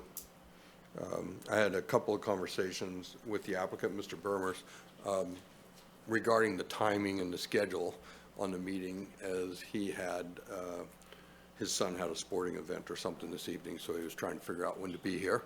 So that was the first phone call, and the second phone call was me back to him after the schedule changed, and we moved it, which I still woefully misestimated in both times. But I just wanted to let you know that we did have that conversation.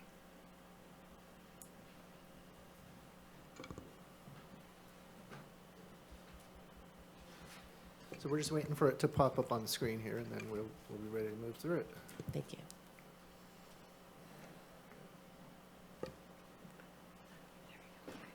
Hello, my name is Alice Fasterling, and I'm the assigned planner for the Burmer's conditional use permit and special permit project in King Salmon.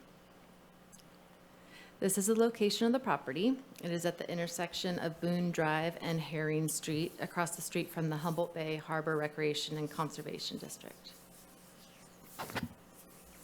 The site is currently a vacant, approximately 6,000 square foot parcel, and proposed as a two-story, nearly 2,200 square foot building, 1,100 square feet for the first floor, and 1,100 square feet for the second floor. The first floor will be a fishing equipment rental and repair service business, and the second floor will be a single-family residence. This property is within the state jurisdiction of the coastal zone, and therefore a coastal development permit will be required from the Coastal Commission.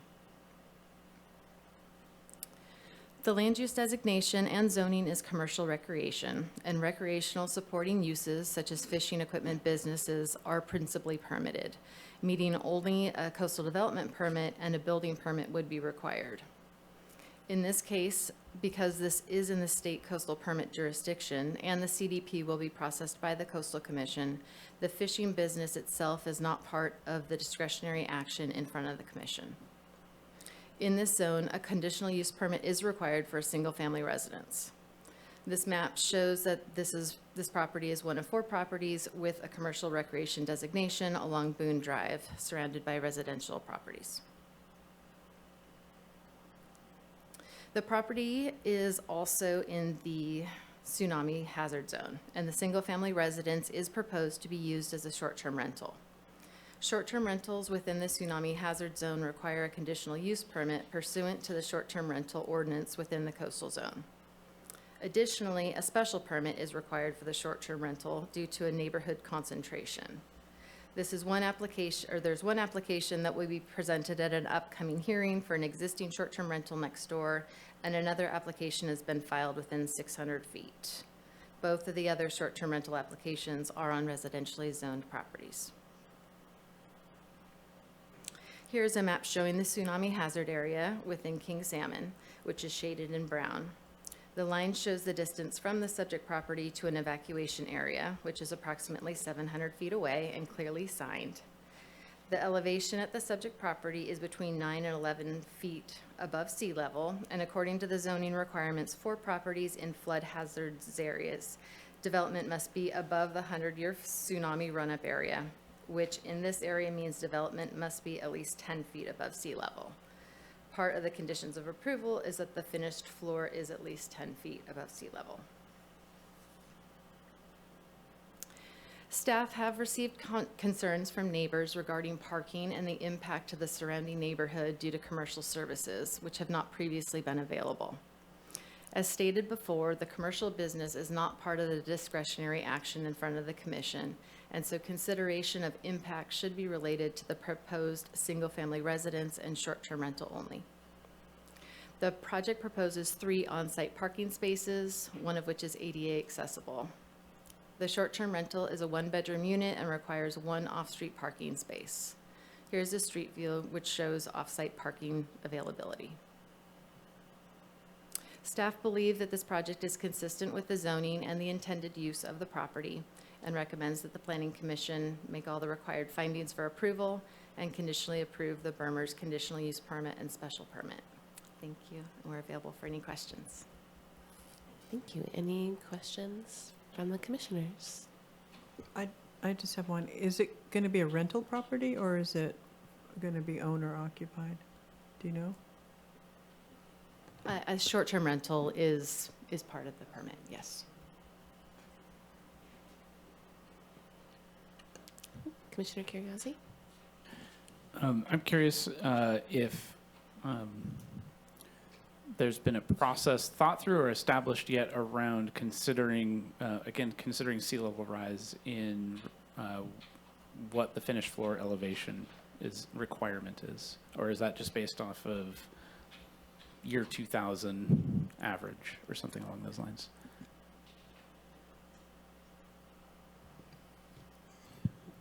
Well, I didn't know this until tonight, but some of the tsunami information I think is based on, includes sea level rise. And so what we were looking at was that the run-up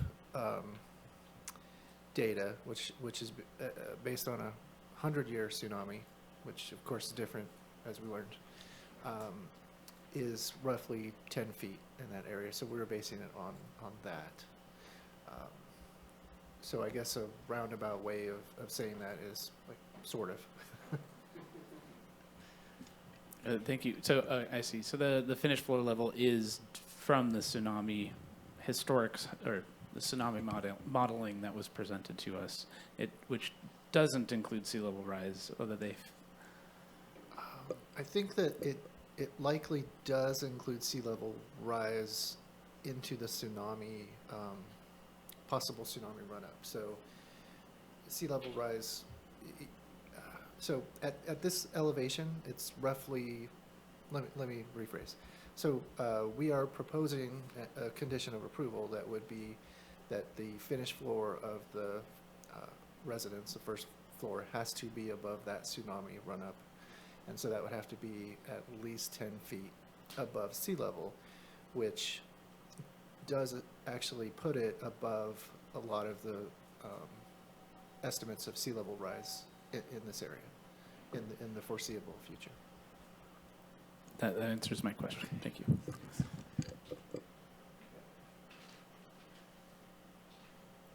Okay, I'm not seeing any other questions at this time.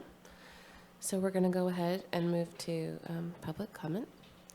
We're going to start with in-person public comment, starting with the applicant, and then we will move to online and phone comment. But if you are online or calling in, please raise your hand now so that I can see it when we are ready for your portion of the comment.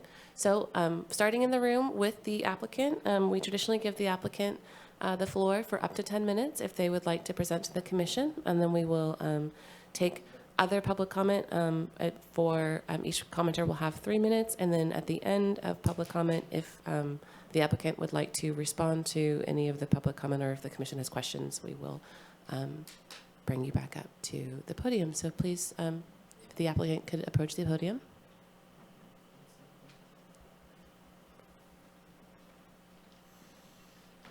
All right, let's try this again. All right, I'm Blaine Burmers. Me and my family bought this about 1.5 years ago. And I have 3 little boys. They love playing out there in the beach. Take them out there every time when I'm mowing the lawn. Definitely enjoy it. This property had something on it before. And I don't know when it got tore down, but I have water, sewer, everything on the property already. So, what else do I want to say? Yeah, that's pretty much it. We're trying to build a nice place out there and clean up the place a little bit, you know, and I think it's great. And there's some new development out there that's cleaning up and nice for king salmon. So I appreciate the vote, yes. Thanks. Okay, and now we will go ahead and invite any other public comment in the room. You have up to 3 minutes if you'd like to approach the podium. Unfold myself here. Hi, I'm Dennis Leonardi, and I did want to say, would you mind pulling the picture with the Google Earth one with the greenhouse on it, if you wouldn't mind? Huh? Anyway, my wife and I own that greenhouse there for about 15 years. She grew up in Southern California. She figured it was the only, oceanfront property we could afford in California, so we bought it and fixed it up. It was kind of a dump, and it keeps getting better all the time. And I do think it looks cool out in King Sam. There's new roofs, there's new sidings, a couple new buildings, some new paint. And I'm all in support of this project going forward because I think it just makes the whole area. The only concern I have, if you look at the south, as we're looking from the south there, that south front corner, that's about 40 feet back from the sidewalk. When I looked at the plans, my glasses aren't too good, but it looks like the setback's 23 feet or change. If you go from the corner of that house to the sidewalk and plop a 2-story right there, that cuts off about half the view of all of the South Bay. I looked through not all the staff report, but I didn't see anything referring to view shed in the staff report. Now, I don't want to be negative about this, but if you were to just take and instead of 23 feet, maybe move it back to like 30 feet, the new building would still get an unobstructed view of the north, all the south, and it would impact our view a ton less. So, you still have plenty of parking on the front and on the side and on the back. It's only, a 30 by 35 foot footprint on that. So it's a 128 foot lot. So shifting it back 7 or 10 feet, probably not going to make a whole lot of difference. It'd be really nice for us and our view. That's what we bought it for. And we'd appreciate it a lot. And I think long term, it isn't going to affect the value of the property or the footprint of the property or its view. So I'm requesting that just a slight shift back of the building, and everybody's pretty happy. They get the same view, same amount of parking roughly. We give up some view, but we get, to salvage a little bit of it. And I do want to be supportive of the project going forward because I think that King Salmon is one of the unsung beautiful places in Humboldt County. And it's an oasis down there. And for the folks that have been down there, as kids are playing in there, I know I witnessed for 15 years, I've worked down there and I see folks coming down there with their dogs and playing and kite surfing. Anyway, time's almost up, but I've just asked the commission if they could just recommend shifting it back a little bit just for the view shed. So thanks. Thank you.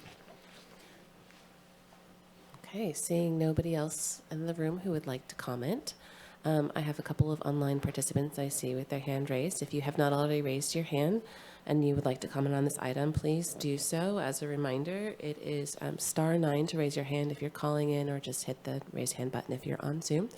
So first, I'm going to call on Carolyn Allen. Carolyn, if you could please unmute yourself and make your comment. You have 3 minutes. Thank you. My first concern was over the parking, but it looks like that's going to be addressed somewhat. My other concern was that the area where it is a very, very residential area. Now, did I understand you to say that we're going to speak about the business later, that this was just for the residents that came up in this meeting? So typically we can't answer questions during public comment, but staff was referring to that the Coastal Commission, a different decision-making body, will have the decision. The commercial use is actually a permitted use. Oh, okay. Thank you for clarifying. Okay, so I should look forward to information on that aspect of the build. After public comment, we'll address it.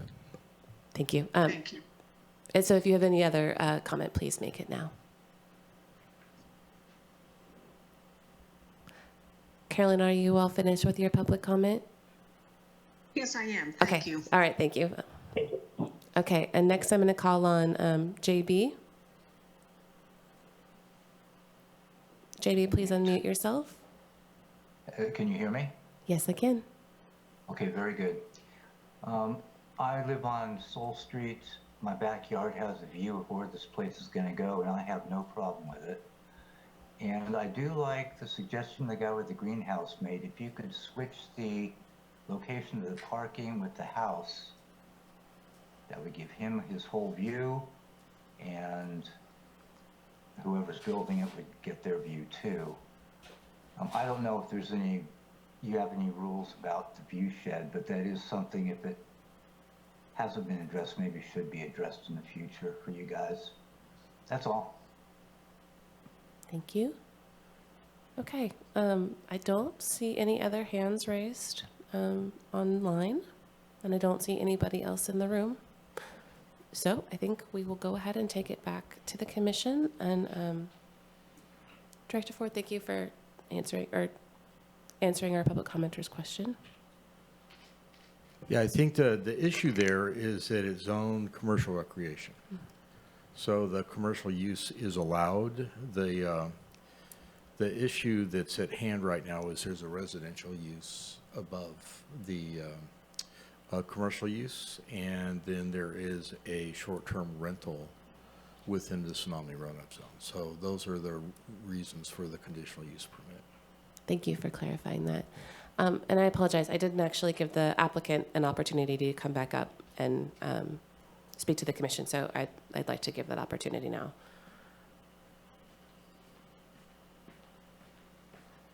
I would love to move the house back, but there's utility lines going from if you can look at that picture, going to the back side of his building. So it would infringe on that, encroach, or in the parking and all that stuff. And as everybody knows, trying to get those moved nowadays, forget it. Thanks. Is there an easement for those utilities? You know, I didn't see it. I mean, there was his water mains on mine, but there was no easement on that. So, I mean, there was no easement on that utility line. You could see the utility line across the street there going to this back corner of his weatherhead on that back side. So one of the things that I would think of as a short-term rental, you're going to be renting to people from outside the area, that they need to know about the local tsunami, like there should be a handbook in Yeah, there, absolutely. the We'll put a map, handbook and all of that that kind of stuff up stuff that would be available. Yeah. Thank you. Thank you. Okay, now I'll bring it back to the commission.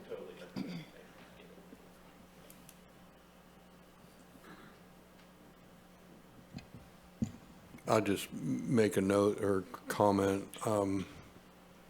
In general, it's a commercial lot, and it's going to have a commercial use on the first floor. And I'm generally very supportive of multi-use and having residential, gaining also a residential unit above the commercial. Absent that, this would just be a commercial building. We get to have, it's an addition of a residential unit. I know there are other short-term rentals in this area, but again, this parcel would not be available as a short-term rental absent the fact that he's putting it above a commercial building. So I think it's a net positive and add to the community to have that other residential unit there. Recognize it's in a tsunami zone, and I think our short-term rental ordinance already requires the notification of tenants or renters that they're renting a unit in a tsunami zone, and that information be provided to them. He still has to apply for that permit, right? For a short-term rental permit? Oh, this is the, would be the permit. This would be inclusive of that. Process. And then this permit takes care of the use components, and then the development components will be addressed by the Coastal Commission. Commissioner Levy. Yeah, I just wanted to note that I appreciate that the neighbor came out to express the wish about a slight reconfiguration or siting of the house. Sounds like that's maybe not the most straightforward thing to comply with, but it may be possible, and it's just good to have neighbors meet each other on civil terms, and hopefully you can work it out in the way that can allow whatever compromise is possible. As for the permit before us, I just wanted to note that I thought the staff report, I thought Ms. Vasterling did a good job of kind of putting in context that, yes, there is another application for a short-term rental next door, another one within 600 feet, but when you actually look at the totality of the neighborhood, it's still a very low concentration of short-term rentals. And as Commissioner Scavdell noted, it's not even taking an existing long-term rental off the market. It doesn't exist yet. So for all those reasons, I'm inclined to support that use, so long as, you know, the tsunami warning is really taken seriously, and educating people who may never have stayed on the coast or in a tsunami zone before. It was a good thing that you were here for that presentation tonight. We all learned a lot from it. So, thanks. Yeah. Commissioner Curriasi. Yeah, thank you. I also want to echo the statements from Commissioners Scavdell and Levy, and also it was part of my consideration as well. I also appreciate the staff report and how they pointed out that the majority of short-term rental applications are existing are along Boone Drive, which also isn't sort of deep into the residences as well. I do want to, I wonder if it's still worth considering. You had mentioned that neighbors meeting, that makes a lot of sense, but I wonder if possibly shifting it closer to Herring Street might also somewhat achieve that. So I don't know if it's necessarily worth saying that at least saying a recommendation that the owner consider some sort of shift that increases that view shed if possible. It wouldn't achieve as much as I think the neighbor was requesting, but perhaps there's some option there that stays away from the utilities, but possibly gives a little bit more view shed. I'll say I'm generally in support of the project. I think another business and residents is wonderful. Previously, when we've had applications for neighbors building like two-story homes, and we've had the original house owner come to us saying that they were concerned that they were losing privacy because the two-story home would look into their yard, we've been told that we have no control over that. And so I don't know if we can make like a formal recommendation as part of the motion, other than just an encouragement to, you know, be a good neighbor, work with each other and see if maybe it's 5 feet, you can move it. Maybe it's 3, but I don't know that we can formally do anything. It was a public comment that we heard, and hearing that question on the commission, like, do we have guidance on a view shed protection? We do not protect private view sheds. Answers that.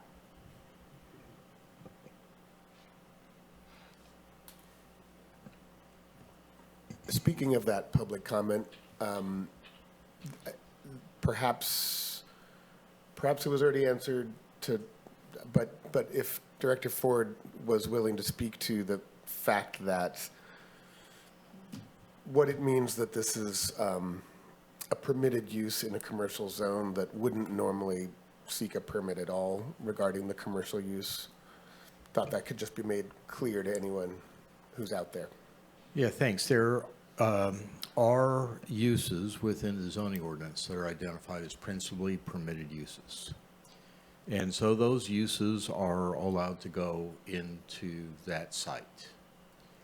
And so the use of the property for that use doesn't require any permit other than the ability to construct a new building. If the building were already there, there'd be no permit requirement for the commercial use.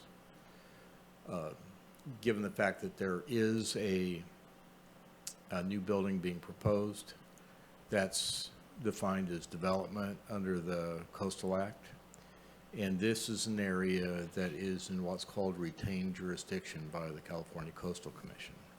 So they do the permitting for development in this area.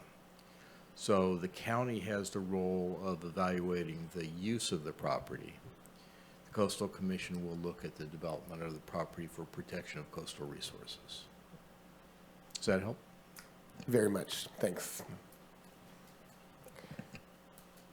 Just a general thought to put out there, we can't require you to do any of this, but your second story doesn't have to be the same size as your top story, so maybe set back your second story a little bit. Your renter would have a great deck, your neighbor would be able to see through the deck. Just brainstorming ideas, but again, I don't think we can formally require any of that.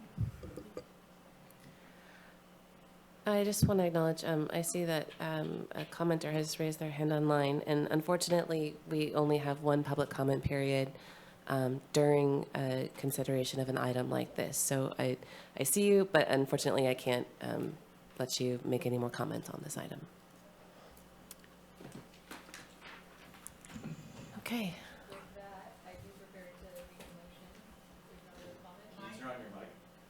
Sorry. With that, I'd be prepared to make a motion if there's no other comments. Okay, then I propose to approve public hearing item 1 as proposed. I would second. Okay, I've got a motion and a second. Can I please have a roll call vote?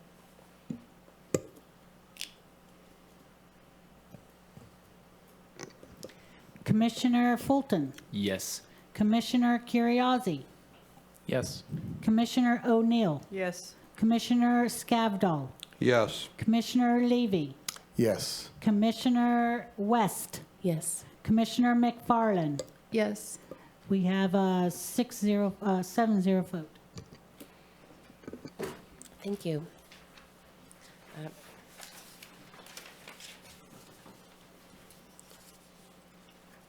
Okay, with that, we move to item H, items pulled from consent, which we already took earlier in the meeting, which brings us to item I, report from planner.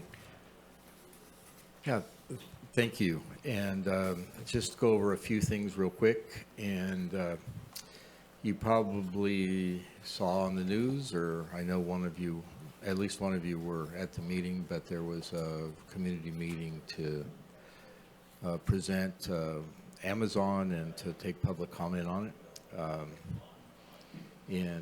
There was a lot of people there who are very, very opposed to Amazon. So that is something to be aware of. We didn't get a lot of other comments in terms of support, so we'll see how that unfolds.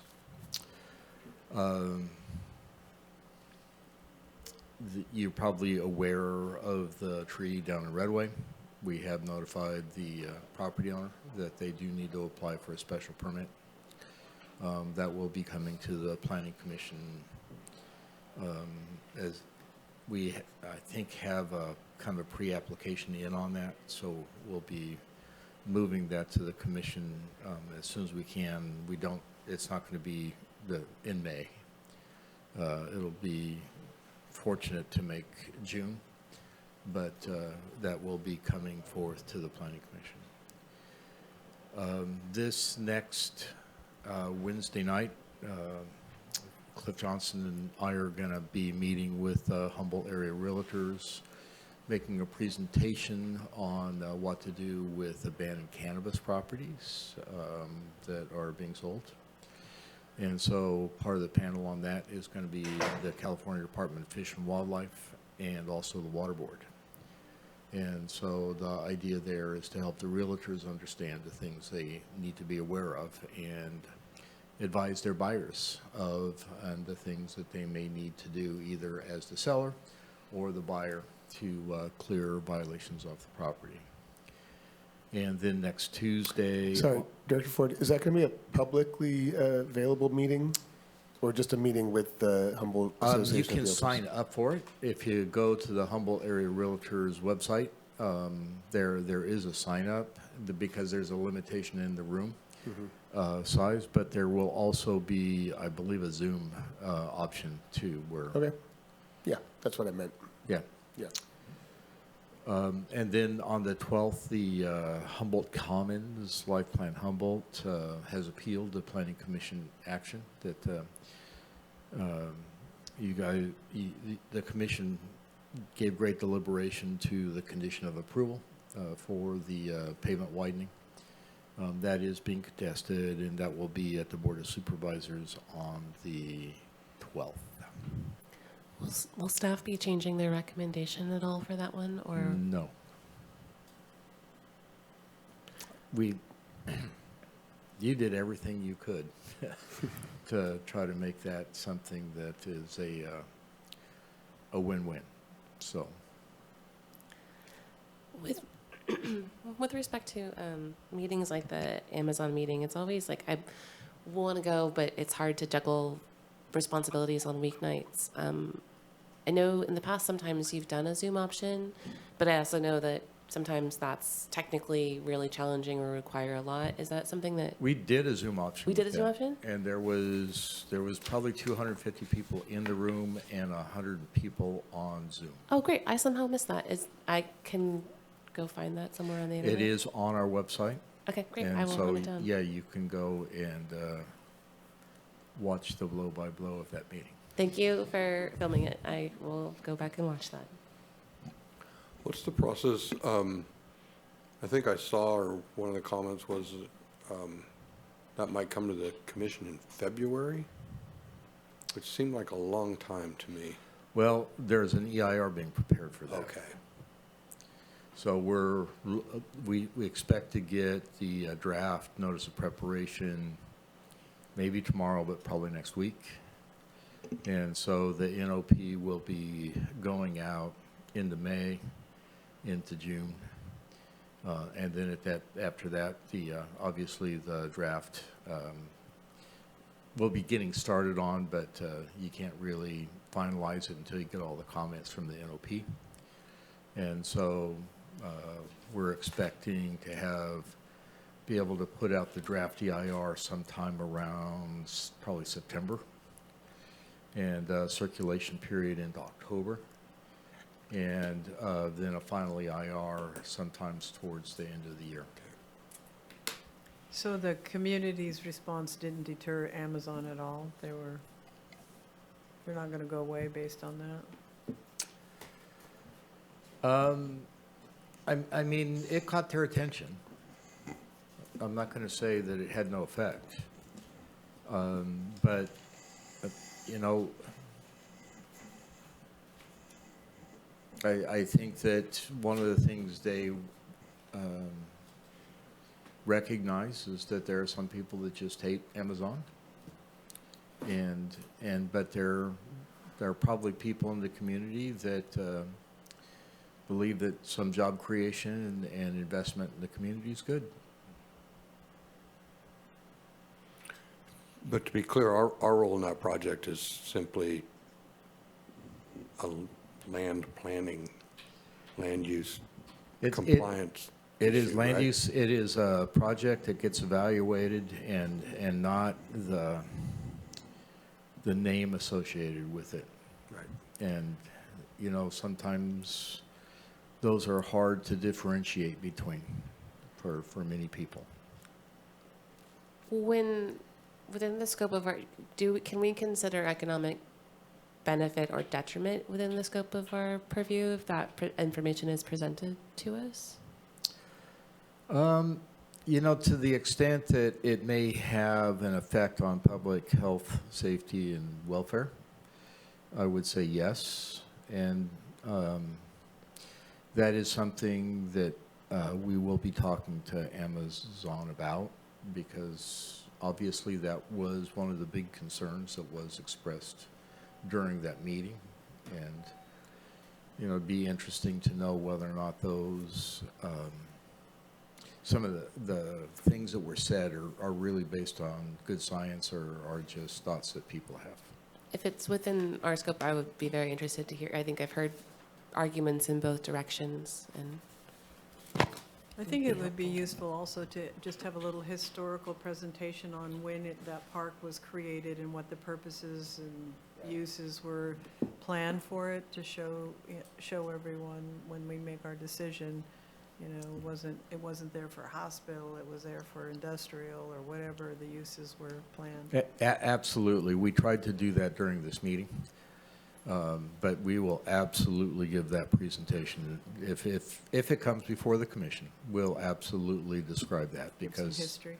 that's an important Because part it's sat of there the for a long understanding. time with, you know, minimal development, but there were some planned. Right.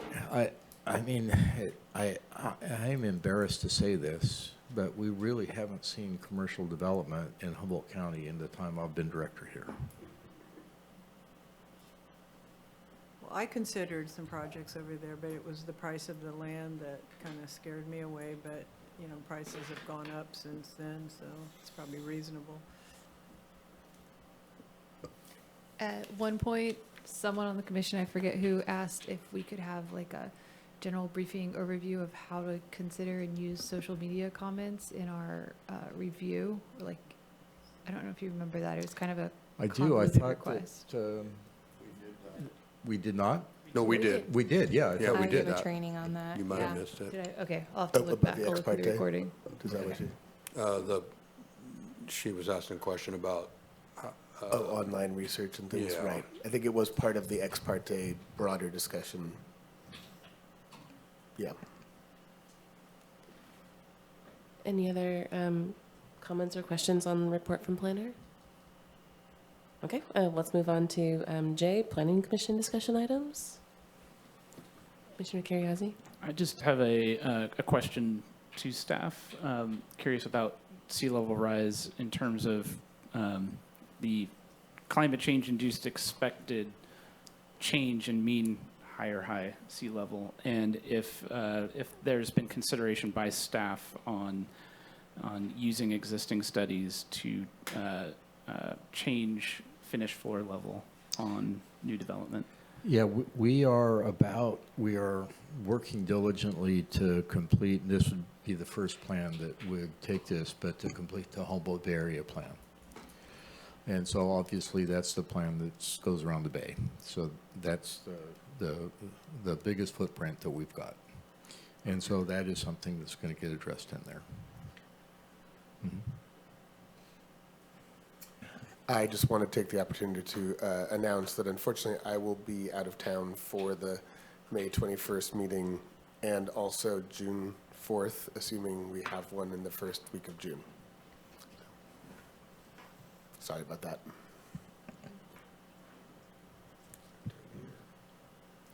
Okay. If there is nothing else, let's go ahead and adjourn. Our next meeting will be May 21st, 2026, 6 p.m. in these chambers.